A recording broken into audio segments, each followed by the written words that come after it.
Good evening. I'm going to call to order the regular meeting of the City Council for January 13th, 2026. I hope everyone had a happy new year. I hope you had a good holiday season since our last meeting. Hope you've had some time to reflect on the last year and make plans for this upcoming year. And certainly, hopefully everyone's had a chance to think through your own personal emergency preparedness, as we've had all sorts of storms this year. It's been a while since we had our last meeting. That was December 9th with the swearing in of our new police chief, Captain Becky Chestnut. But now things are back into full swing. We got a full meeting agenda tonight. So with no further ado, let's get going and please call the roll. Councilmember Adler. Here. Councilmember Duenas. Present. Councilmember Veros. Here. Vice Mayor Rubio. Here. And Mayor Armstrong. Here. Okay, please join me in the Pledge of Allegiance. I pledge allegiance to the Flag of the United States of America And to the republic for which it stands, one nation, under God, indivisible, with liberty and justice for all. Okay, thank you. Please be seated. Okay, next item, please. Item 3, announcements. Item 3.1, changes and additions to the agenda. There are none. Item 3.2, if you wish to speak under public comment or regarding an agenda item, please fill out a speaker card located in the back of the room and submit it to the city clerk. Item 4, public comment. Okay, thank you. At this time, public comment is open. The public is permitted to address the city council on any non-agenda item related to the business of the city council. You can speak on items that are on the consent calendar, including requests to pull an item from the consent calendar and the reason why you wish to pull the item or items.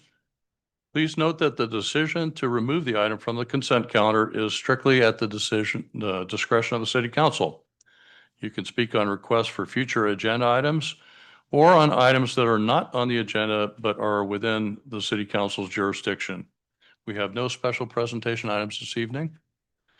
Please be reminded that while the city ensures the First Amendment rights of its citizens, we do not accept nor endorse any offensive or hateful comments made during our meetings. The city celebrates the diversity of our community, and we strive to be a welcoming and open community for all. If you wish to speak under public comment or regarding an agenda item, please fill out a speaker card located in the back of the room and submit it to the city clerk.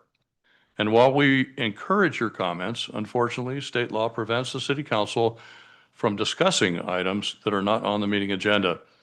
City council does take them very seriously, however, and if appropriate, the staff will follow up. Do we have any speaker cards?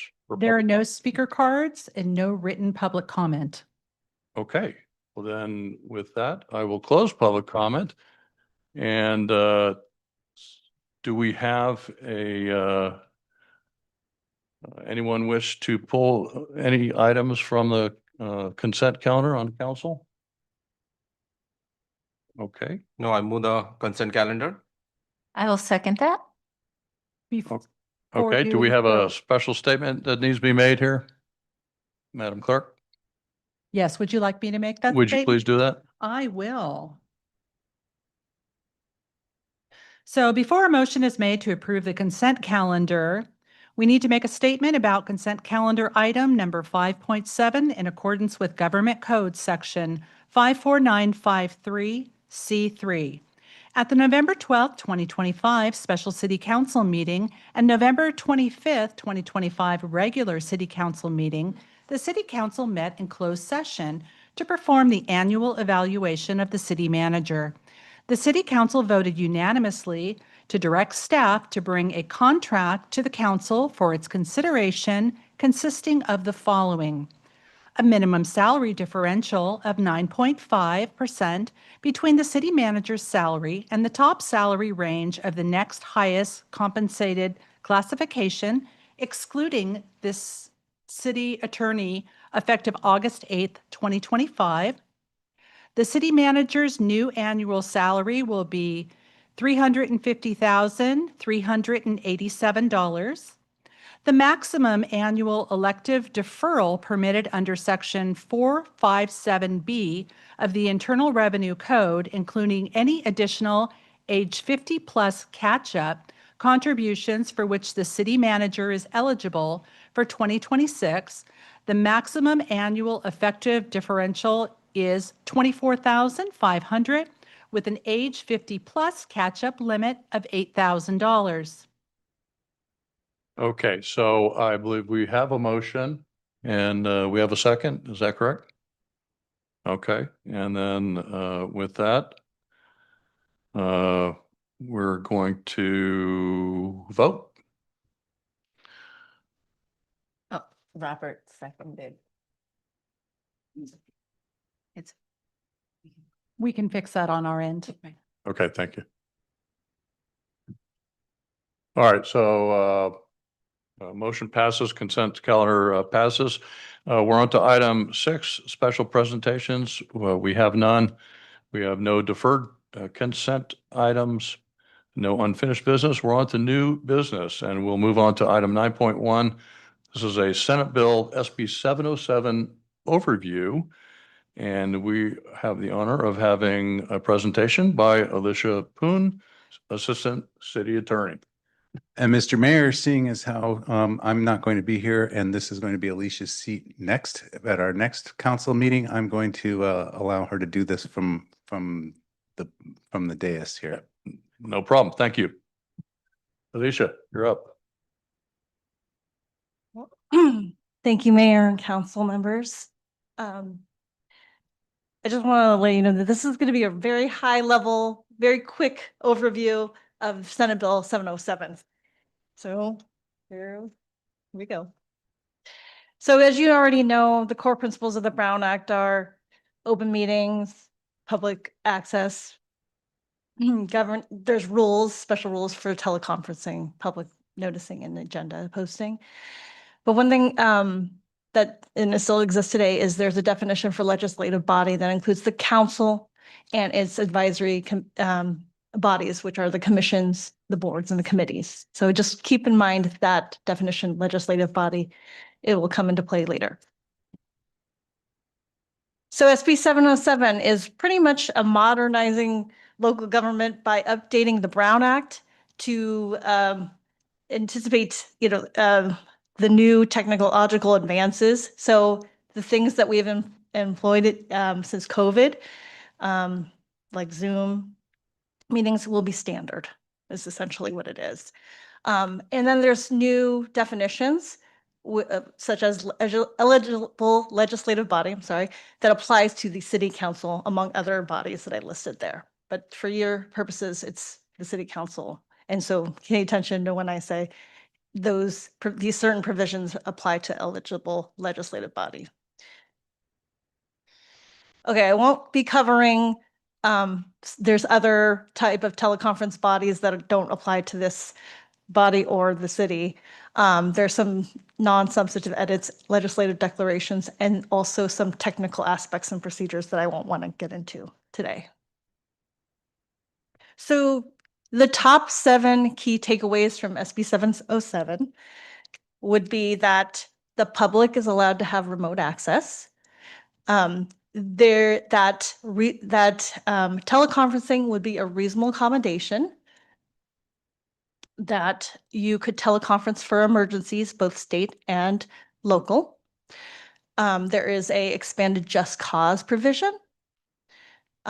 There will be translation requirements for and also a policy about if the remote access is disrupted.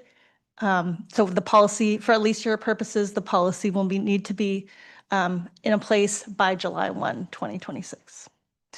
And then there's a definition for eligible subsidiary bodies, which I wanted to cover because it covers pretty much all of our advisory bodies except for the Planning Commission. And there's special rules for that type of body to teleconference.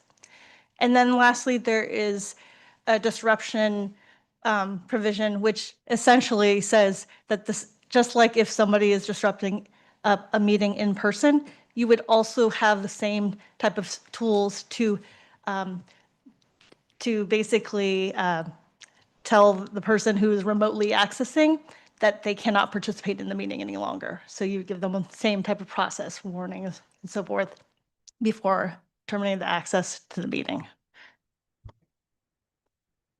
Oops, sorry, went too far.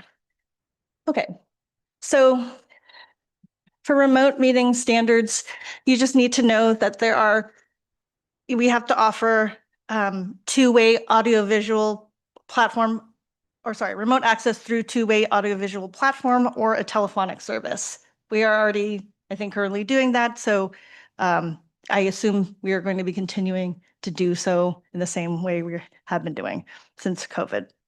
And so what you may need to note is that if there's a disruption where the public is unable to access a comment, you can't take any action until their access is restored. And you don't need to have public comments be required to be submitted ahead of time. You can allow real-time commenting. And then one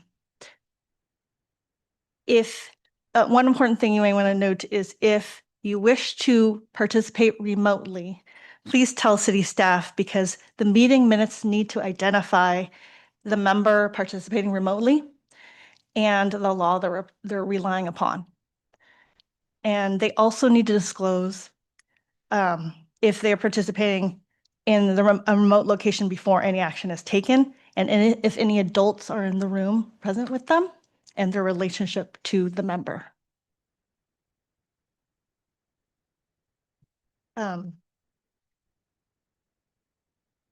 So staff will do, under the law, will do some of the things that staff will do would be to state on the agenda as remote access instructions and provide ADA access procedures.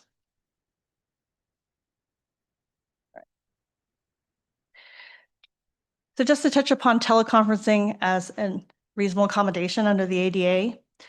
As you know, the old rule for teleconferencing, I call it the 4 rules of teleconferencing, would be you'd have to take, if you're teleconferencing, you need to do a roll call vote. You would need to protect statutory and constitutional rights of the parties and public that appear before you. Your meetings are noticed and the agendas are posted. And you have to allow the public to address the legislative body. And if you're the one teleconferencing, you will need to post the agenda and make that location publicly accessible. And you need at least a quorum to participate within city limits. But the new SB 707 exception is that if you are using it as a reasonable accommodation, then you may remotely participate. And the only conditions for that is you have to participate by both audio and visual technology, except if your disability prevents you from doing so. And you have to disclose whether there are adults in the room and their relationship. You don't have to comply with, it's as if when you're teleconferencing as an ADA accommodation, it's as if you're appearing in person. So you don't have to apply with the roll call vote and 4 rules. You will just, you don't need to post your agenda. If you are traveling though, and not using exception, you will still need to use the old teleconferencing rules of posting the agenda and making that location accessible. So this is a limited exception. Right. So in states of emergency, the important thing to remember for this slide is that you as a legislative body will make findings that there is a state or local emergency, and you have to renew those findings every 45 days.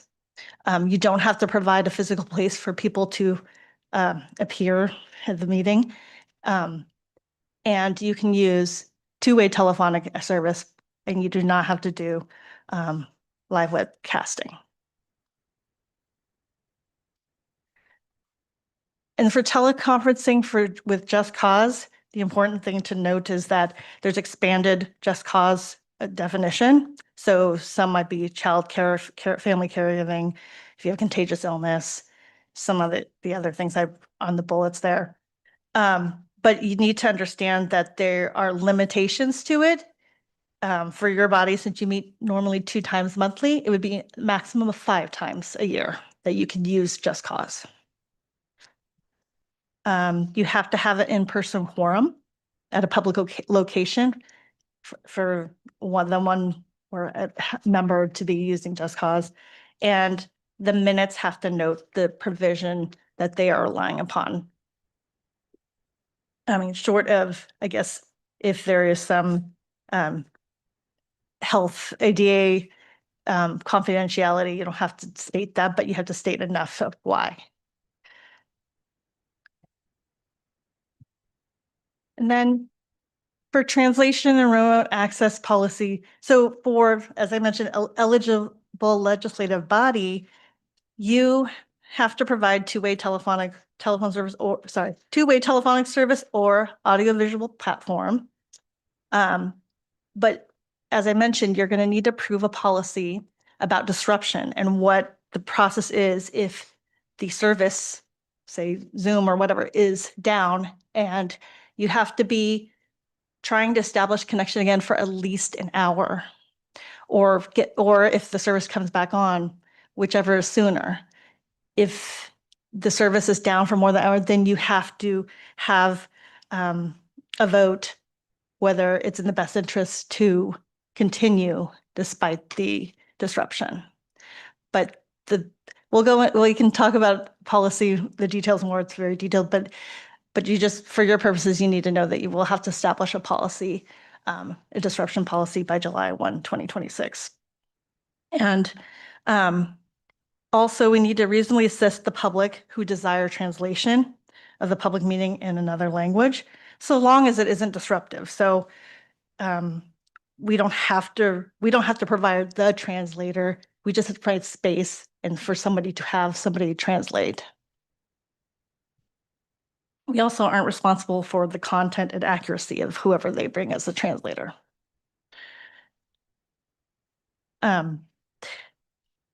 Another thing to note about this is that agendas will need to be translated into applicable languages, and that's defined as they are I think it's when there are the people who speak, sorry, hold on for a second. It's when, according to the data of American Community Survey, 20% or more of the population speaks that language, and then provided that 20% of those that speak that language speak English less than very well. So we're doing the analysis right now, and we don't know yet if there are applicable languages, but we'll have to look into which applicable languages apply to the translation requirement. I mentioned again, there's rules for eligible subsidiary bodies. That's everybody except the planning commission, your advisory bodies, that is. And some points to remember is that you need to have the cameras on for them to teleconference. They have to get authorization from you, the legislative body, to teleconference. And you may, if one of you, the elected officials, is part of the subsidiary body, and want to teleconference, you still have to apply the old rules of teleconferencing, meaning posting the agenda and keep having that location open. And if you authorize that body to be able to teleconference, you can also take away that ability.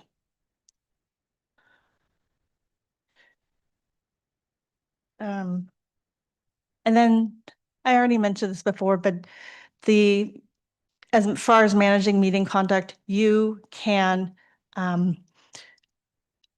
basically, if somebody's disruptive, and they are participating remotely, you can take the same steps as if they were hearing in person, if they're being disruptive, and warn them and do the same steps to remove them from the meeting. And this provision is just making it explicit that applies for teleconference meetings. Okay, and then the bill offers just a few other minor statutory changes. There was they took away the sunset of social media exception to a meeting, meaning like you can engage with the public as long as you're not engaging with the other people on the body to create a consensus about a topic. The city has to provide a copy of the Brown Act to all elected and appointed members, which I know the city clerk has already done. And there is a right for the public to record our meetings, and they took away the kind of the specifics, so that way it's broader, as far as technology goes, of how people can record. And lastly, as we saw, the reporting requirements that we are required to do is now extended to department heads and administrative officers. So before you would be the executive body, officials that you would report out their compensation. Now it extends to department heads and then that is all that I'm here to present for today, but I'm willing to take any of your questions. So thank you very much. All right, thank you, Alicia. Let's go ahead with questions. I'm going to start down with Councilmember Adler. You have any questions on the new guidance?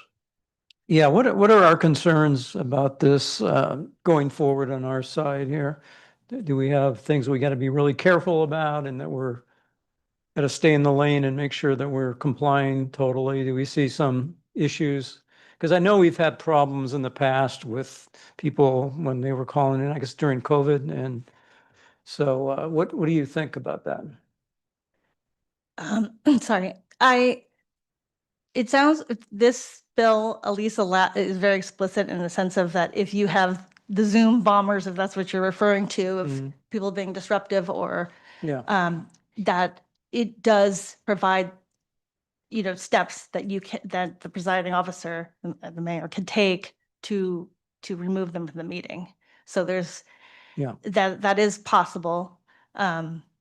If you're talking about like other things that you guys need to keep in mind is like, again, making sure you got that policy adopted by July 1. It may be something as easy as staff monitoring, but sometimes I think while we're here in the meeting, we don't know if the Zoom has gone down for people who are watching from the public. So there may need to be some monitoring by one of our staff on the outside, whether that's IT or just another staff person, just to be able to identify when there's a disruption. Because again, we're required to not take any more action, and it's hard to know unless someone reports it. Yeah. What about people just going on way over their time? We can just, can we stop them and say you've already? They're to adhere to the same rules as someone. Yeah. But they get the same amount of time, not more, not less, right. than someone who appears before you in public.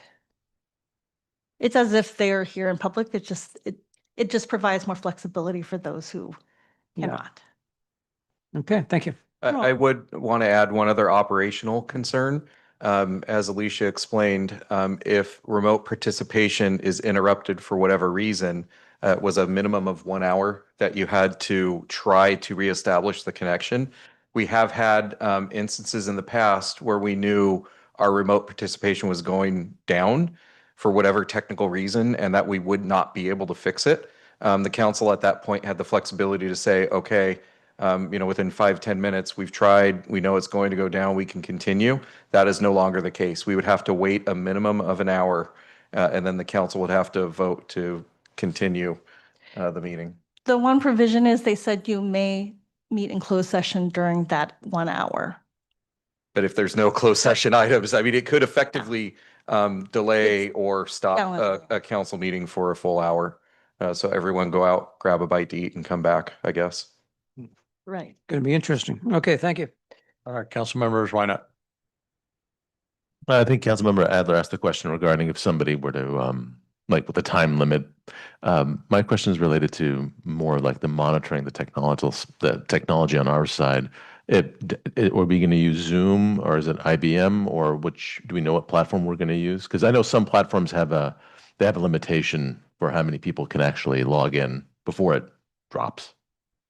Yeah, I don't know exactly. I know that's fair. within, sorry, this No, that's clerk fair. in the city manager's office, I Yep. heard is working on that. I just don't know that level of detail, so maybe they could chime in. Yeah, we are working on it. The other consideration is the mobility of the system. So Mhm. if the council meets at another location, we need to make sure that we can remotely connect at that other location. So right now, we do not have that capability over Zoom. So we are looking at various options for remote participation.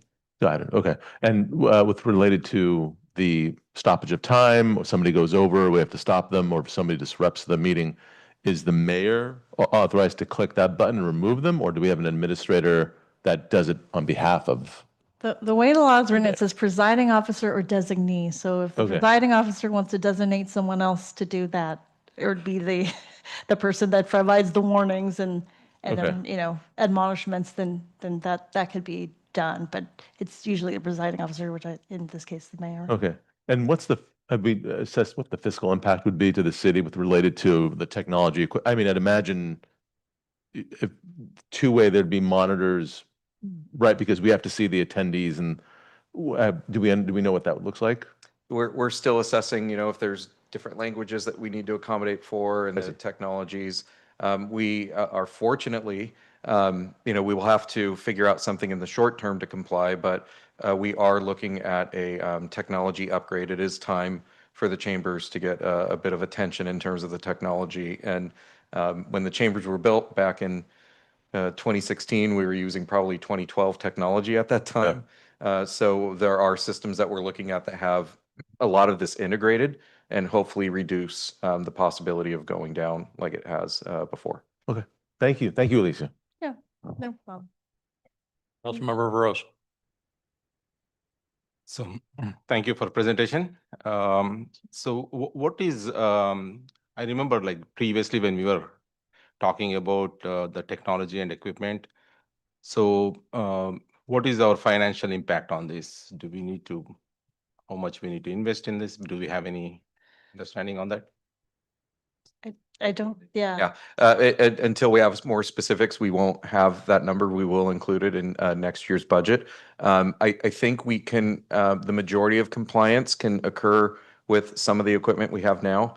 But then we are looking at future council chamber upgrades, which we have a dedicated fund, a dedicated source for that does not impact the general fund. So we can use non-general fund money to help upgrade the chambers. Where it may get more expensive is the level of the translations for you to translate the web page, the agenda, and having that service of making sure people can access our web page and it be translated into their language. So that is where I think a decent amount of money may be spent. Yeah, sounds like implementing AI in translation. Yeah, and So- fortunately, our website needs a bit of attention as well, and we are on the path of upgrading the website. So we will make sure that we include some of those features in the upgraded website, which, as you know, could take quite a bit of time. But yeah. Now, regarding the quorum you mentioned, right? So how the quorum is calculated? Is it same, let's say someone is in the remote, you mentioned in one slide about the quorum, how you calculate the quorum for remote participant? They will still be counted in the quorum, but a quorum has to still be in the city jurisdiction or city limits, a physical. So a quorum has to be in, except for the the reasonable accommodation. Okay, let's say, for example, if someone is traveling, so if the You- council member is joining from remote site, let's say from Atlanta. Right. So You couldn't have a majority of you, so 3 of you traveling and hoping to teleconference if it's for business or pleasure, whatever have you. You'd have to have less than a quorum accessing by teleconference in that scenario. Oh, okay. Like, let's say, for example, out of 5, if 2 are traveling and 3 are here, we are still good. Yes, But if 3 are traveling, then 2 are here, then that's a problem. right. Unless somebody is saying that they have a disability, So you can have one disability wise, okay. right? But again, a lot of these provisions, I would recommend that if you know you will need this, tell the staff early and because it needs to be stated on the meeting minutes and the agendas that someone's participating in that form. Oh, okay. And can we go to that I think third slide Sorry, first slide? Okay. where we talked about, The first slide. no, sorry, not third, I think where we talked about. Third? uh, Oh, yeah, this one. This one? No, Oh, the next the one. accommodation? Yes, Okay. yes. So must use both, must disclose the presence of adults in the room. So this is specifically for the council members, right? For the council. Yeah, it's for any legislative, this is for any legislative body. So that includes, the definition of legislative body is both the council and the advisory boards. Okay, and so we don't need to That is anymore, we different. don't need to put a notice or agenda on the remote location. So, Yeah, unlike traveling, you don't have to post your location when you're using reusable accommodation. You don't have to open up your, say if you're doing it from home, you don't have to open up your home for Okay. for the public to attend with you when it's a reasonable accommodation. oh, okay, only for ADA accommodation, but It not is- about the that's a- travel, It's a narrow exception. Yes, correct. So if you're traveling, you still have to follow those. follow those things. Mhm. Okay, sounds. Okay, thank you. You're welcome. Okay. Vice Mayor Rubio, questions? Thank you. It's good to hear everything again because you always catch something new. So it's interesting, and I think it's for safety reasons. It's good to see that some of those things were updated because I mean, opening your home is a little Right. daunting. But one of the things I wanted to ask, I just noted also a change. Was there a change in the amount of the max number of times per year that you can utilize remote attendance under Just Cause? Because it was 2 before, wasn't it? So 5, I think. So right now, I don't know what it was before, but I know right now it's 5 for max 5 from a body that meets twice a month. Right. If it's a body that only meets once a month, then it's only 2 per year. Okay, got it. Okay, great. And then I just kind of missed it if you could reiterate, you said, so if basically we have to provide in the languages, if there's 20% or more of the population that speaks a specific language, and the other caveat was, Right. what was the percentage of that they do or don't speak English? So they have to, so a certain percentage of the population has to speak a certain language, and that plus they do not speak English very well. So it has to be more than 20% of that population that speaks that language has to not speak English very well. Oh, got it. As a collective whole. Yes. Okay. All right. I think most of the council members did ask most of the questions in terms of cost, but of course that will be determined when we start to better understand what we need. Correct. So, okay. Well, thank you so much. I appreciate it. You're welcome. Right. Anything? And Alicia, I think my questions are primarily about kind of not so much the council, but the advisory bodies. You mentioned there's an exception for planning commission. What is that exception? And then how are we going to handle advisory bodies who meet at the senior advisory, meets at the senior center, or arts advisory meets somewhere, or the library advisory meets different places? Right now, technology-wise, we're almost limiting ourselves to the council chambers. And let me carry this question a little bit further, because this will get into kind of the funding piece of it at some point.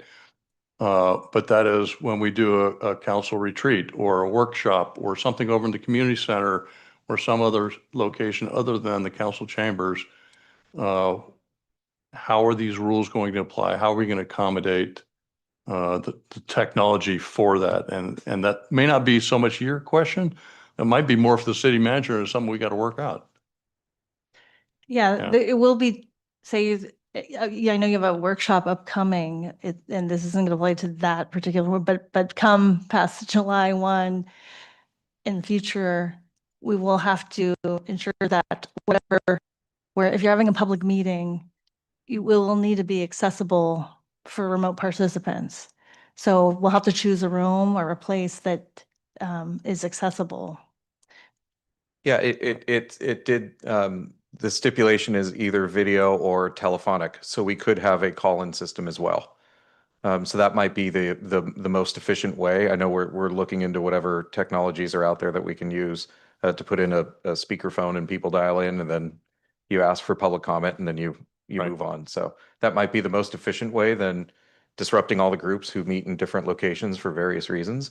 But we knew, we've been tracking SB 707 for quite some time. The difficulty with SB 707, I've never encountered a bill that has had so many revisions and rumors, and this is being required in that. So we really had to wait until the governor signed it in October, and we've since then been working on options. Okay. And then can you just briefly address the planning commission? I didn't quite understand the difference.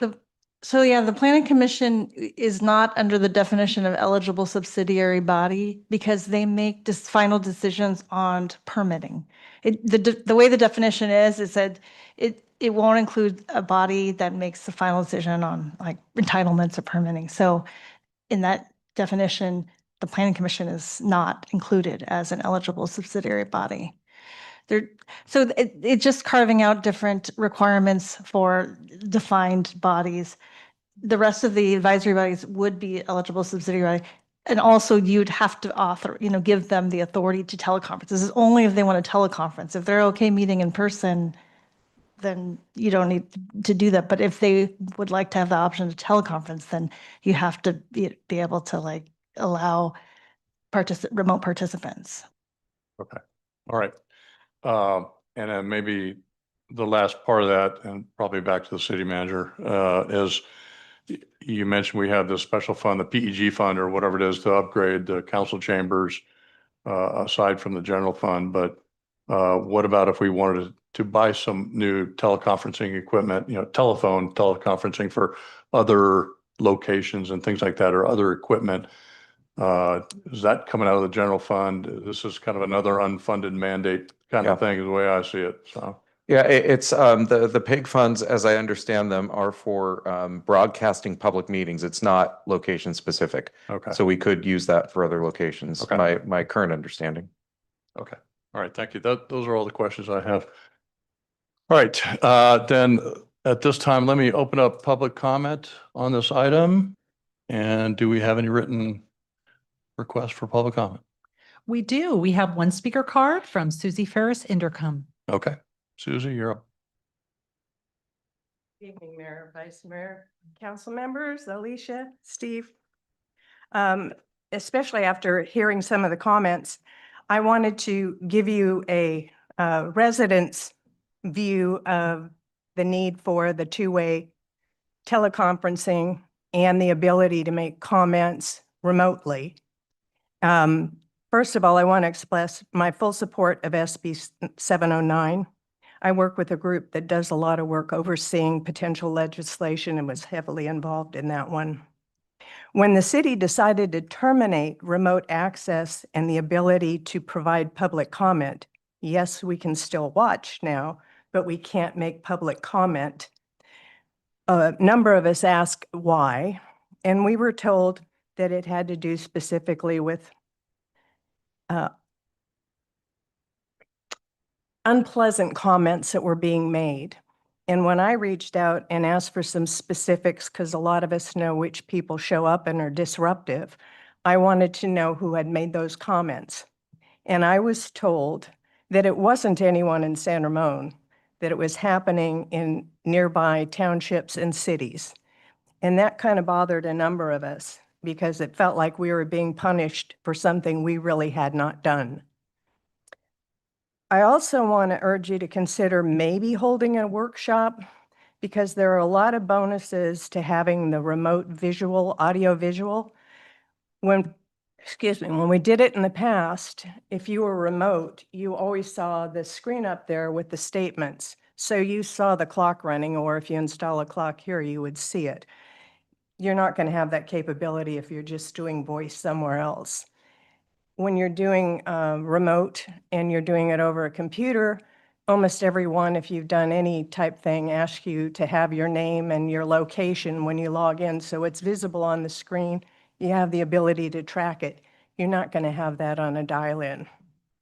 But I just want to say that I very strongly support restoring public two-way access and the ability to comment remotely, especially since public participation is one of your goals. And I think that'll really, really help. Thank you. Okay, thank you. All right, next speaker, please. Sharad Kathrani.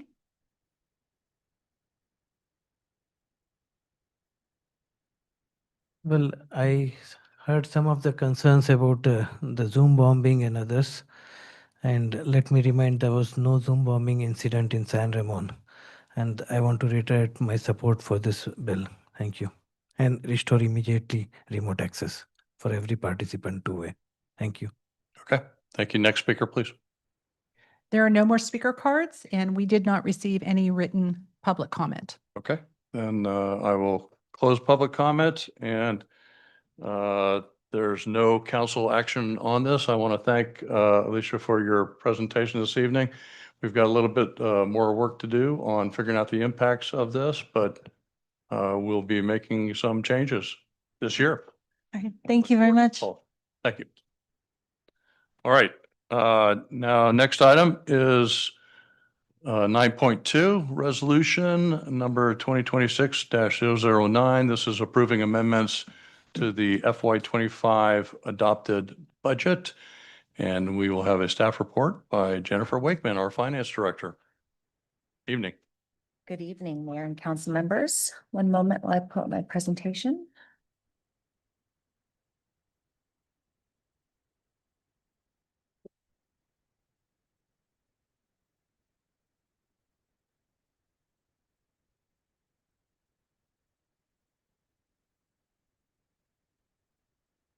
Okay. So I'm here tonight to request amendments to the fiscal year 25 adopted budget. And yes, this is last fiscal year's budget, not the current fiscal year's budget. As staff prepared the audit for fiscal year 25, we identified several cleanup transfers and budget adjustments that require council's approval tonight. So to start with, why are we doing this? So as we prepared the year-end entries, we found that we have several internal service funds and one debt service fund that have negative fund balances, which represented insufficient transfer of resources from the general fund. And what happens is if we leave these with negative fund balances, then we end up overstating the fund balance for the general fund. So that's why it's important that we come before you tonight and request that these resources be properly transferred so that we can have accurate and representative financial statements. So as I go through this presentation, there are a lot of numbers increasing and decreasing, and I wanted to make some contextual clarifications. There are two major areas where we're talking about number changes. One is impact to the budget, and the budget impacts are what are referred to in the resolution, and they're what are referred to when we talk about appropriation levels. And then on the other hand, we have impacts to the fund balance, and this is available resources, and this is what we are measuring when we talk about our reserve standard. So this clarification is important because when we are increasing the general fund budget, we are decreasing the fund balance in the general fund. When the budget goes up for expenditures in the budget or in the general fund, then we're taking away resources that are available in the fund balance. So to start off, on our internal service funds, the purpose of internal service funds is to provide services to internal city departments and charging them on a cost reimbursement basis. So in general, when you have an internal service fund at the end of the year, all of the costs should be offset to a zero balance. So when we look to fiscal year 25, the fund balance for Fund 601, which is the city's investment fund, what you see under the current column is what the balance sheet looked like. So you can see that we had liabilities of 153,000 and a negative fund balance of 153,000. In fiscal year 25, our investment activity reflected negative interest being accrued to this fund, as well as the incurrence of financial advisory fees. So there was only resources being taken out of this fund and nothing being put in. We do not, our investment function does not work in the way an internal service fund is designed to work. And so the recommendation here is that we combine investment activities into the general fund, because there's no reason for it to be tracked as an internal service fund. So the changes that we request would have what ends up on the right side under proposed, and we would zero out this fund and put it into inactive service. Fund 610 is the city's insurance fund. In this fund, we pay for the city's property and workers' comp insurance. We pay for benefits to our retirees from the Doherty Valley Regional Fire Authority, and we pay our leave payouts for separating employees. All of those costs are, the DERFA payments are transferred from the general fund for the city of San Ramon's portion. We receive a reimbursement from Dublin for their portion. And then the city insurance costs and the leave payouts are offset by departmental charges that occur through payroll.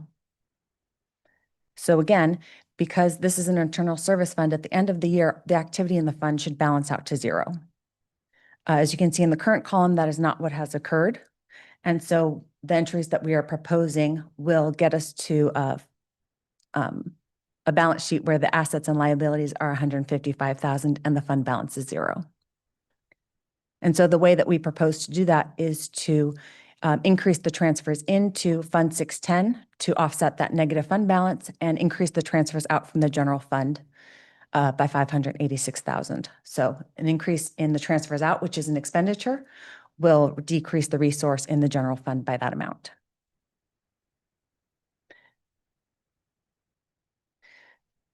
So Fund 611, Healthcare Fund. This fund pays for the health benefits of our active employees and our retirees. The benefit costs of our active employees is again offset through a payroll transfer to each of the departments. Retirees have a also an offsetting charge made to the departments. And then, correction, the retiree cost is actually offset by usually a distribution from the SERPT Trust. So the SERPT Trust is the city's other post-employment benefit trust fund. We have a trust fund set aside for these benefits, and we reimburse ourselves at the end of every fiscal year. What you see here under current is a reflection that we did not take a distribution in fiscal year 25. And so what happened was we paid out for the retiree benefits. We did not take a distribution to offset or reimburse ourselves from the trust in fiscal year 25. And then what you will also see is that we had budgeted to transfer $1.7 million to the general fund to help with our financial situation to offset the departmental charges. And then without that distribution, the fund didn't have the money to make that transfer.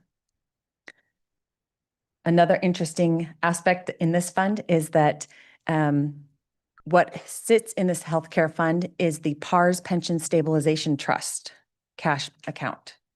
So this is where we track that trust fund, which has a balance of $1.88 million at the end of fiscal year 25. So what we're showing here is that at the end of the fiscal year, the only balance that should be in this fund is the amount in that pension trust, because all of those costs should be of activity from the healthcare premiums should be offset through the OPEB trust and also through the payroll distributions. So this is the most complicated of these budget adjustments that we're requesting.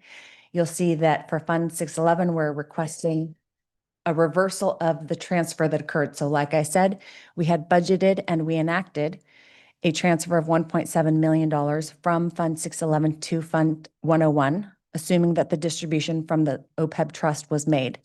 Since we did not receive that money into 611, there are no resources to back up this transfer from 611 to the general fund. So we are asking council's approval to reverse that transfer, which will effectively reduce the transfers in or the revenue to the general fund, which reduces the fund balance in the general fund. The third and fourth lines that you see here, it is a requirement that council designate fund balance. When a fund has resources, they generally fall into unassigned fund balance, meaning that they have not been designated for a particular purpose. However, in this instance, since we have the pension trust fund cash balance reflected in this account or in this fund, we need to show them as restricted because they are restricted in purpose. They're set aside for the pension payments. So we're asking that the resolution does include a request to make that designation. And then the last two lines show that we are requesting a transfer into Fund 611 from the general fund of $2.7 million to offset that negative fund balance. Our last internal service fund is the infrastructure maintenance fund. This fund has historically been funded through a transfer from the general fund. The CIP project identifies maintenance projects for the fiscal year, and as the funds are needed, they are transferred out from this fund to the CIP. At the end of fiscal year 25, we had overcommitted $45,000 from this fund. So the recommendation is that we clear up the balance in this fund by transferring in $46,000, excuse me. There's an asset in there that's supposed to stay. $46,000 from the general fund into this fund to clear the negative balance.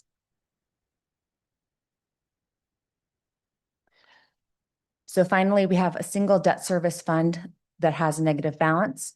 Debt service funds are used to accumulate resources so that we can pay our principal and interest on our debt. So currently we have a fund for pension obligation bonds. Effectively, we should be looking at the principal and interest payments budgeted for the year, allocate that across our wages by department, and then collect that portion of payment from each of the departments. That is not what happened for fiscal year 25, and so this fund ended up expending more than it had in resources to the tune of $845,000. So we are proposing again to clean this up to have a zero fund balance, which requires a transfer in from the general fund. So there will be a transfer in to the fund and a transfer out from the general fund.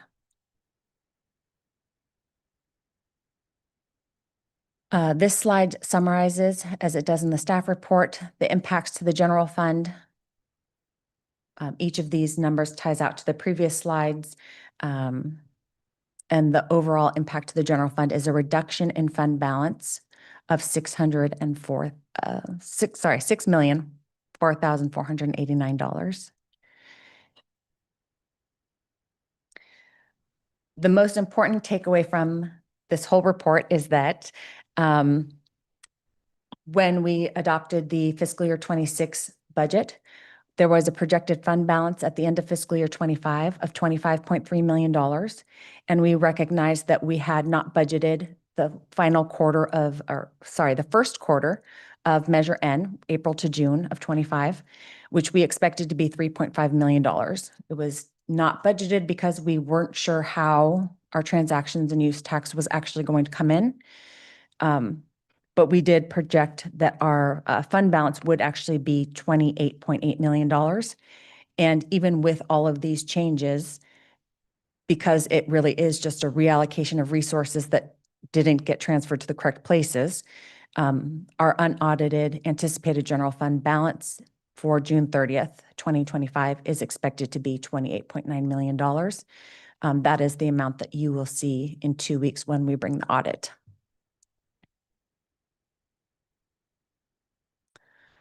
And that is all for my presentation. I'm sure there are lots of questions. Okay. There's a lot of numbers. All right. Thank you, Jennifer. I'm going to go kind of the same direction I went last time. Let me start with Councilmember Adler. Questions for Jennifer? I just think this seems to be a more accurate way of knowing where we stand, right?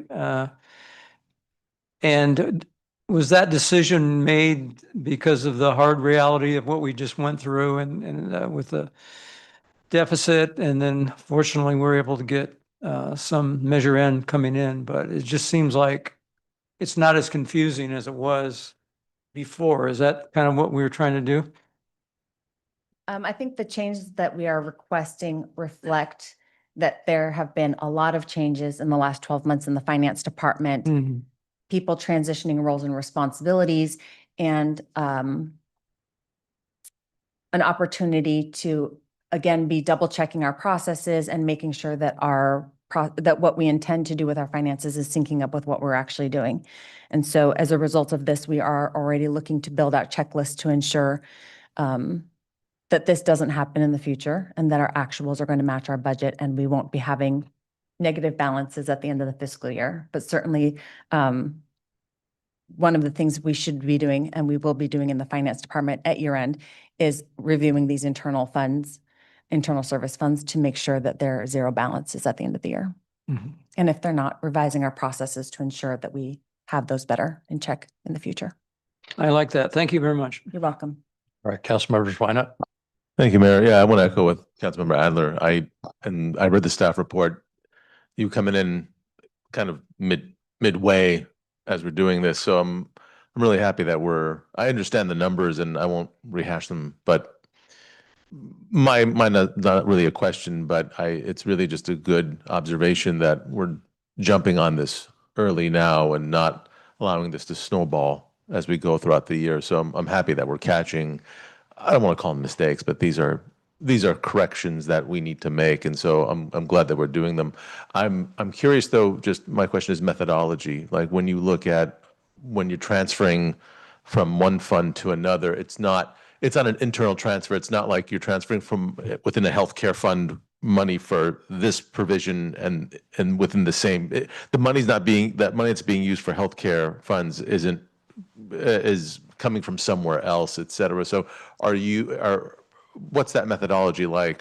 Because we're transferring money from elsewhere. Is it because we have money left over from not spending it, or does that make sense? I'm trying to ask it in an accounting way where, yeah. I think the answer is that we have the accounting system has a cash pool where all of the cash sits. And so this is just a reallocation of the balances within each of the funds. Got it. Does that make sense? Yeah, it does. Yeah. Yeah. Got it. 'Cause Okay. the dollars don't know, right? Until we tell them which fund they sit in. Got it. Okay. Is there any, by making these transfers, is there any limitations that we're bringing about because of these transfers? Because we're transferring one fund to another, do we foresee nothing? Okay. Yeah, the only limitation was just making sure that we had your authorization to do it, since council sets the budget and therefore what we're able to actually enter. Okay. Thank you, Jennifer. All right, Councilmember Veros. I got answers to all my questions during Finance Committee meeting. Thank you. Okay. And I don't have any questions. I'd make a comment. I'm sorry, Vice Mayor Rubio. I was going to let you continue anyway, because I was at the Finance Committee meeting as well and had my question. So thank you. Okay. All right. So no more questions. So let me open up the public comment. Do we have any members of the public wishing to speak on this item? There are no speaker cards and we did not receive any written public comment. Okay. All right. Thank you. Then I'll close public comment. Any council members wish to make any final comments? Okay. Then I'll just say, thank you, Jennifer. Thank you for kind of cleaning things up here. And you've been on board a little less than a year now. A lot of reorganization within the finance department, creating a finance department in the first place, as well as some process changes and realignment of roles and responsibilities. Along with that comes identifications of how to do things better in the future. And I think you're well on track to identify some of those things and do the reallocation of resources and things like that. So thank you for identifying these things and making these adjustments. And I'm satisfied with the adjustments that are being recommended. And so if we could, I'd like to get a motion to approve Resolution 2026-009, approving the amendments for the FY25 adopted budget. I move the motion. I will second that. Okay, motion, Councilmember Veros, second, Vice Mayor Rubio. Okay, motion is approved and the adjustment is approved. Now we're going to move on to the next item, which is item 9.3, resolution number 2026-010, authorizing mid-year FY26 budget adjustments. And I think we have a staff report by Yulia Elbo, our budget manager. Good evening. Good evening, Mr. Mayor, members of the council. So we are presenting to you our analysis of the mid-year budget. As you know, it is a standard practice and recommended practice at the mid-year, which is December 2025 for the fiscal year 25-26, to review your existing budget and identify any items that either were under budgeted, over budgeted, showing that they're not going to be accurate for the end of the year, and making adjustments to those items. So I'm going to start with a little overview of what was happening during the year. So the City Council adopted fiscal year 26 budget, operating and capital budget on May 27, 2025. And at that time of budget adoption, there were serious concerns regarding the city's general fund structural deficit. The reason for that deficit was because the growth of the expenditures was going faster than the growth of the revenues. To continue effort to find sustainable measures, the City Council give directions on October 28, 2025 meetings with certain requirements, guidance. The most important three guidances that the city received, the city departments, were there is no new programs or positions will be adopted without trade-offs, no spending money that we don't have yet, and no unsustainable commitments. Those were the three messages, the most important messages that we relay to our departments and their administrative staff at our kickoff meeting in October, on October 31st, Halloween. And then during November and through mid-December, we were working with department on collecting the information from them on the requested adjustments and finding those trade-offs for general fund and Dorothy Valley Fund. Those were our two funds where we were not allowing any additional funding for expenditures without trade-offs.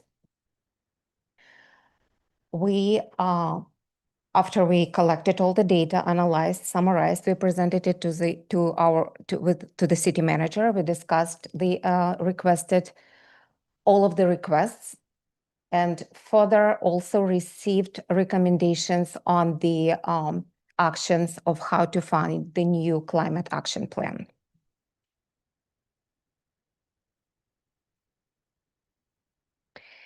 On the following two slides, and I apologize, they're a little small probably to see all the numbers, but those are the summaries. And so the first, these 2 pages. Where did it go? Okay.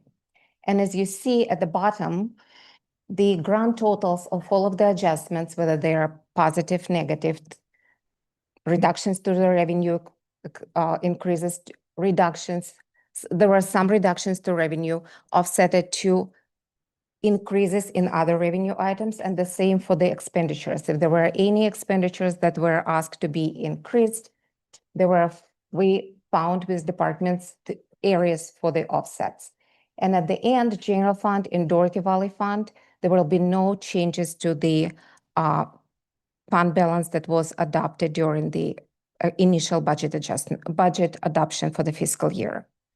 The only funds where we allowed certain increases were other special funds, and all of those funds will have sufficient reserves at this moment to support any of those asks. These two slides are summarizing the information. On the attachment to the staff report, you will see more details. And if you have more questions, we can go over them as well.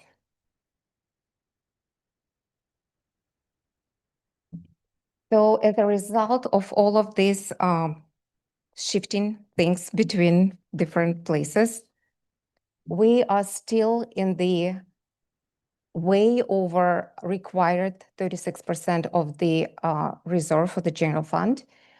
With this adjustment, we are looking at about 41.668% of the reserves in general fund, which is very healthy.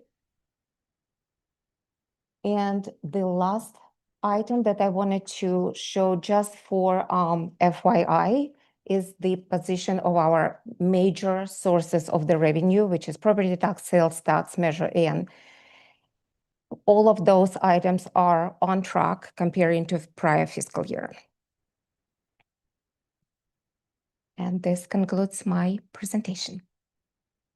Okay. Can you just go back that last slide just for a second? This slide shows data as of end of November, because when we started our process, we didn't have the information for December, and we didn't want to bring information that it's not complete. So this is why it's just November. Okay. All right. Very good. Thank you, Yulia. Let's, do we have any questions from council on this item for our mid-year budget adjustments?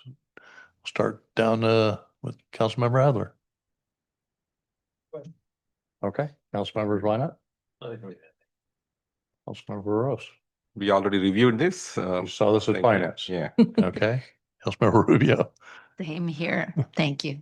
Okay, and I have no questions either. So then I'm going to open up public comment. Do we have anyone that wishing to speak on this item? No, there's no public comment for this item. Okay, I'll close public comment.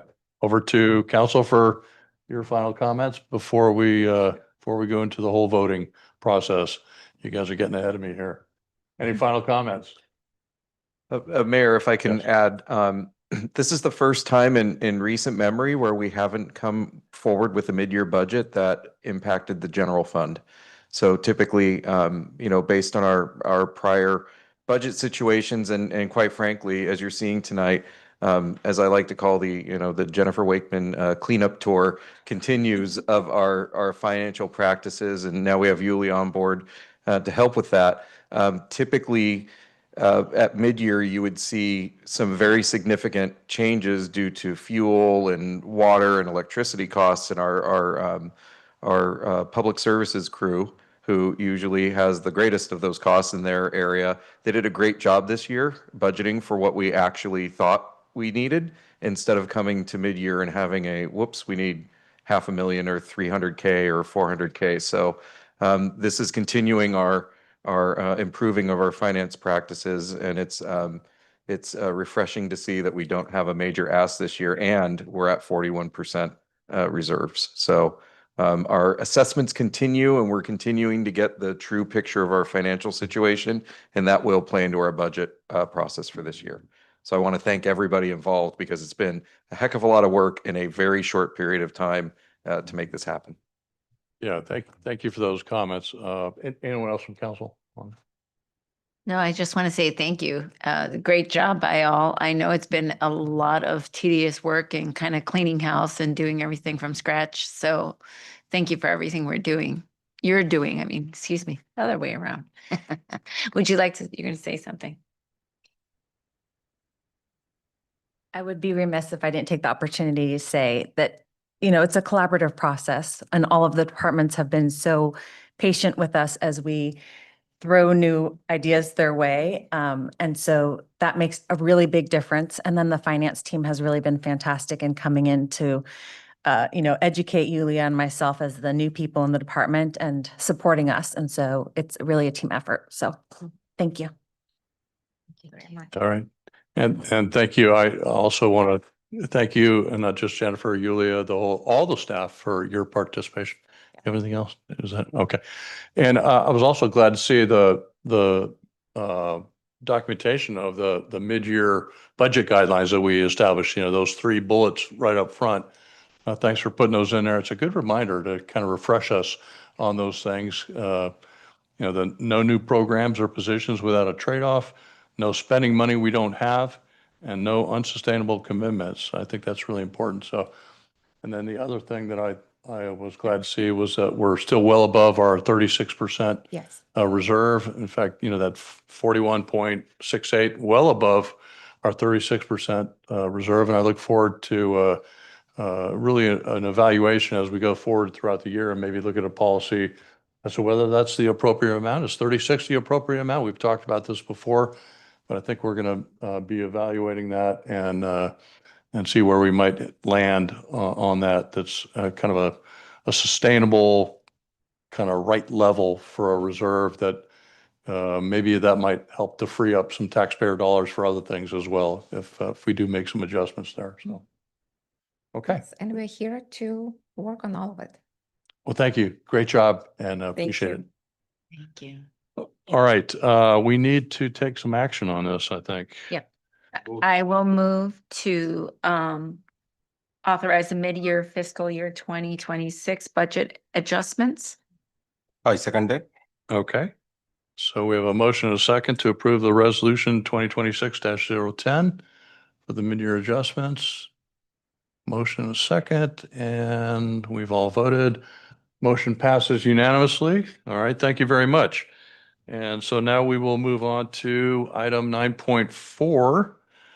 This is resolution number 2026-011, authorizing the creation of the job class specification for police officer trainee temporary and corresponding update to the FY 2025-26 salary schedule.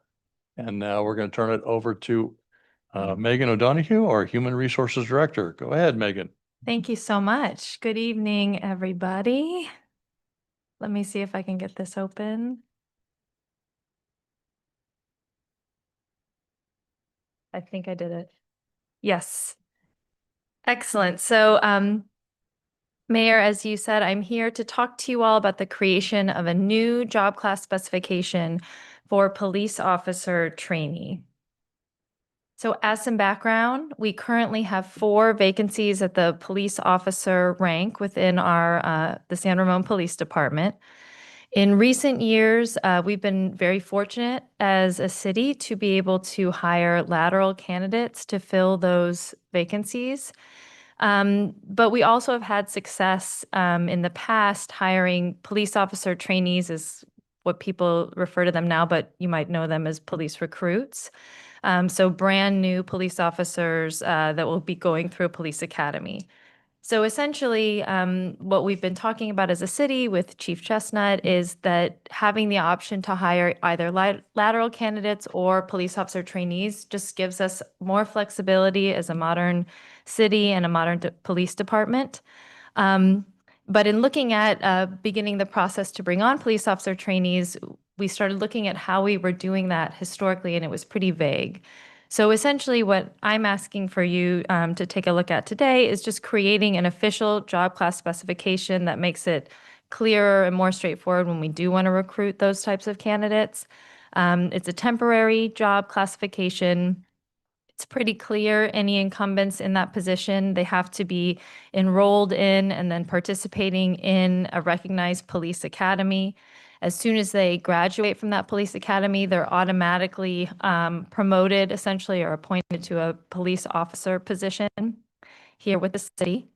And then just like we do with any new job classification, we surveyed our comparator agencies and looked at the 75th percentile. And for this type of position, that would come out to about $55 an hour for this position. So essentially what we're talking about is creating both the job class specification and setting that hourly rate for the position. Okay. And that's the long and short. And that's it. Oh, wow. Okay. It's a pretty straightforward one tonight. All right. All right. Well, thank you. I might have a question or two, but I'm going to reverse it a little bit. Let me start with Councilmember Schweinert. Thank you, Megan. Maybe Chief Chestnut can answer. Where are the officers trained now? What facility? Oh, the sheriff's office. Okay. Would we, I know you mentioned lateral for new trainees. Would we compensate those trainees for while they're being educated, while they're being trained in the facility, in the Contra Costa training facility? Yes, it's essentially a way for us to have someone going through that academy. So we're paying for them as an employee to go through the academy. And as soon as the academy ends, then they come on as a police officer and serve a full probationary period with us as a new police officer. Oh, got it. Understood. Okay. Yeah. And so the lateral officers that we have we're creating this role, but are we opening up for other headcount as well for lateral, or this is meaning can a lateral officer take this position as well, or? Technically, they could. I don't know why they'd want to go through the academy again, but Yeah. the information I think you're asking about is our FTE count won't change. Okay. So, for example, we have those 4 police officer vacancies right now. Basically, this gives us a flexibility to ultimately those can only be filled with a police officer. So we can either go out for a lateral job candidate who on day 1 comes in as a new police officer from another agency, or we hire a temporary employee for a set amount of time while they go to police academy, knowing that we're going to have them ultimately fill that vacancy once they're able to be a police officer. I think this is wonderful. We get somebody that maybe from San Ramon that comes up in the rank. I think that's great. Awesome. Yeah. Thank you, Megan. Yeah, thank you. All right, I'm down to this end, Councilmember Adler. Okay, Councilmember Rose. No questions. Good idea. Creating pipeline Yes, and exactly. getting ready. Yes, that's very important, especially when we are getting retirements, right? So awesome. Like it. All right, Vice Mayor Rubio. I just echo the same. I think the good thing is that it will create some longevity and making sure, that we create that pipeline and make sure that there's people along the way. When Becky decides she's like, okay, it's time to retire, there's someone who's been around long enough to understand the ins and outs of how our police department works. So thank you all to all of our police staff and yourself, of course, Chief. And yourself, Megan, for everything you do. And thank you. Just keep up the great work. We appreciate you immensely. Thank you. I guess my question really is just, what happens if we identify a couple recruits that we got this new job classification, we identify them, they go into the academy and they wash out, or were maybe not what we thought they were going to be, and they're substandard, maybe, what's the next step for us in terms of hiring those recruits? Yeah, so I will let Chief Chestnut come up here if I start to go too far afield, but ultimately, because one of the requirements of the position is to be actively enrolled in and participating in a police academy, were they to fail out, they essentially are no longer eligible to be in that position for us. Similarly, just like any employee, if they were to pass the police academy, maybe they passed by the skin of their teeth or something, and they come on as a police officer, we still have that probationary period to really test them as a police officer and make sure that they're meeting our standards. And then we kind of go from there through our standard process if they're not meeting those standards. Yeah, well, let me ask you just a little bit differently. What if they make it through the academy by the skin of their teeth, but we just don't want them? Do we not bring them on? That's a good question, and I think would depend on the specifics of kind of the circumstances. But generally, the way the job class is written, they would come in as a police officer. But again, I think it would depend on what's happened at the academy. Would determine, exactly what caused their academy experience to be the way it was. It would kind of. Yeah, maybe my question is more about, is there sort of a contractual obligation on our part to bring them in and put them in a probationary status? Or can we just say, congratulations on your graduation, we're just not hiring you? I would honestly have to look at the job spec a little bit closer to answer that question specifically. I do believe that it's written into the job spec that they would automatically move to that police officer position. So I do think we would probably have some obligation, but we can look at that and get you a clearer answer on that. All right. Yeah. That's what you've answered my question. You had another one? Yeah. Yeah, go So as a follow-up to that as well, so during that probationary period, Mhm. should for some reason we realize, this is not a good hire, can we terminate them in the middle of that probationary period? Yes, that's Okay. called a release from probation. Okay. And so we would still go through certain internal processes to do that. But yes, we absolutely, that's kind of the main purpose of a probationary period is that we would be able to do that. Okay, great. Thank you. Okay. No other questions? All right, I'm going to open up public comment on this item. Do we have any members of the public wish to speak on this item? There are no public comments. Okay, I'll close public comment. Any comments from the council before we go with the motion? All right, I'll just say, I think it's great that we can, we recruit laterals and by doing that, we bring in that experience from other, police departments and everything, but they got to learn our culture and that's a new thing, but that's good because it's kind of a hybrid and it really kind of matures our force. But on the same token, I think as was mentioned, we can also with recruits, we can create our own pipeline. We teach them that culture from the beginning and they know the way our police department operates and everything else. So I think it's going to be a good mix of officers for the future, at least gives us the potential to have a better mix. So thank you for doing this and kind of cleaning this up and look forward to hearing about results of this down the road. Excellent. Okay.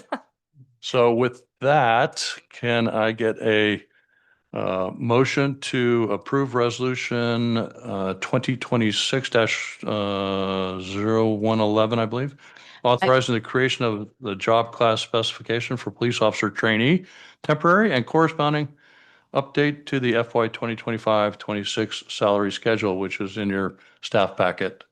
I move to approve approving the job classification specification for police officer trainee.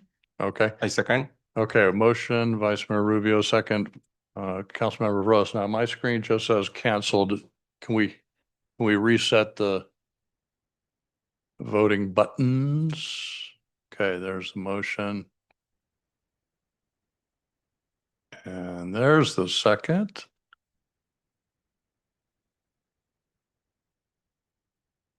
All right, we have a vote unanimous. Motion passes. And thank you very much for that report. And now we're going to move on to the next item, which is item 9.5. It's a public hearing.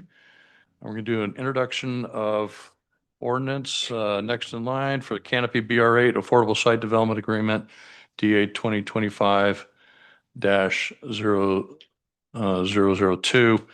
And we're going to have a staff report by Annalisa Mirzat, Associate Planner. Evening. Good evening. Thank you. One moment while I get this presentation up. Okay. And good evening, Mayor, Vice Mayor, and council members. We have the development agreement before you tonight for the Canopy Affordable Site. The project is located at 3000 through 5000 Executive Parkway. It's also referred to as the Canopy BR8 site adjacent to City Village within the downtown mixed-use North Zone.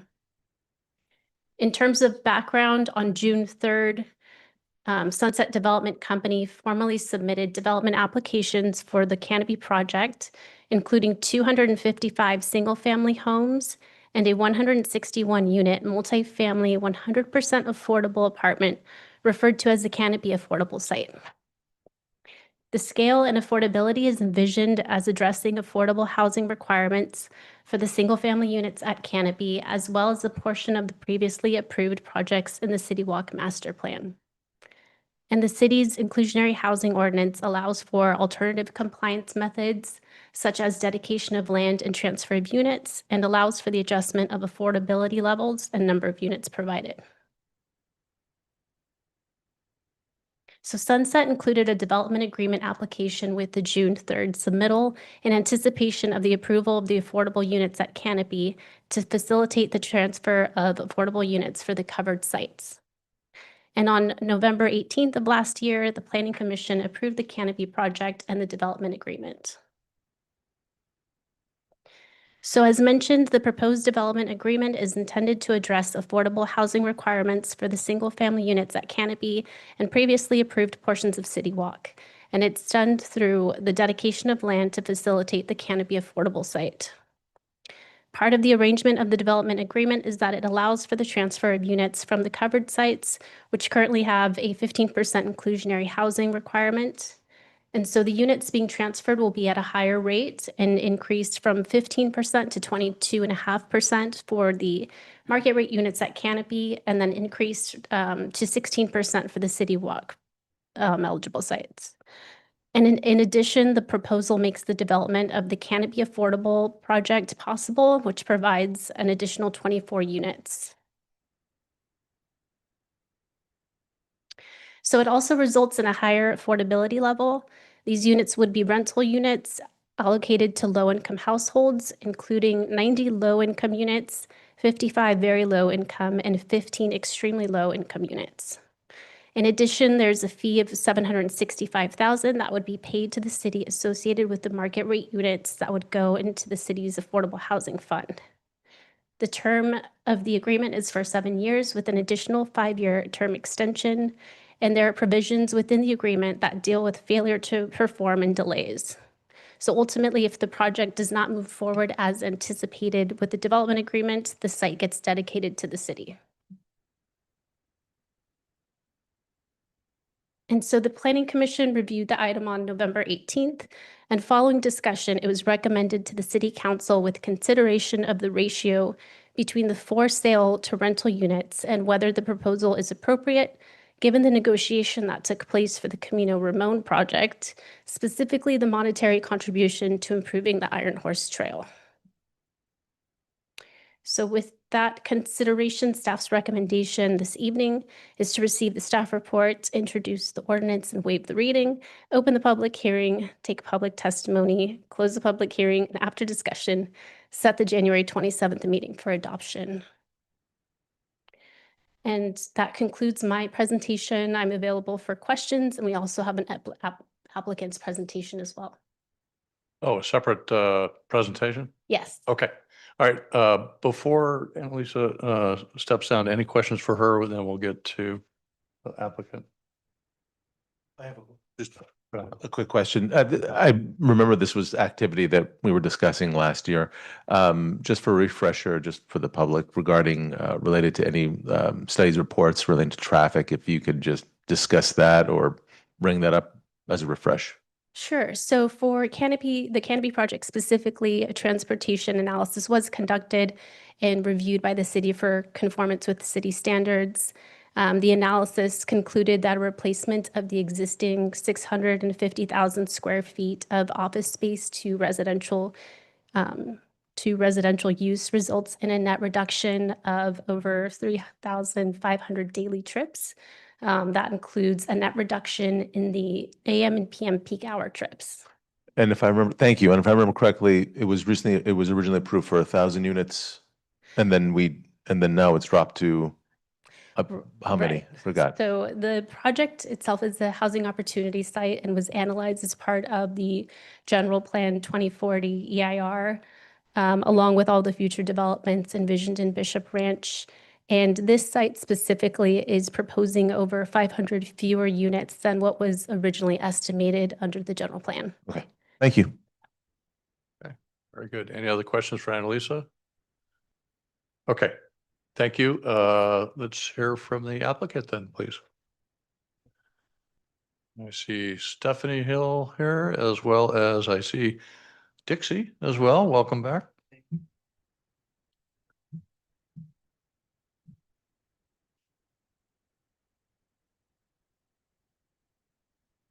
Good evening, Mayor Armstrong and City Council members.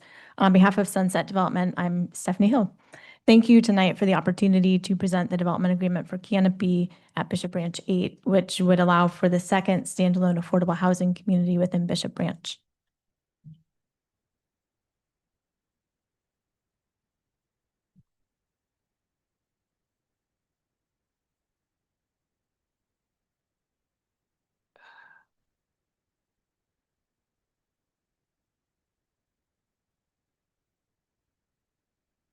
Oh, it's a PDF, that's why. It's not a PowerPoint.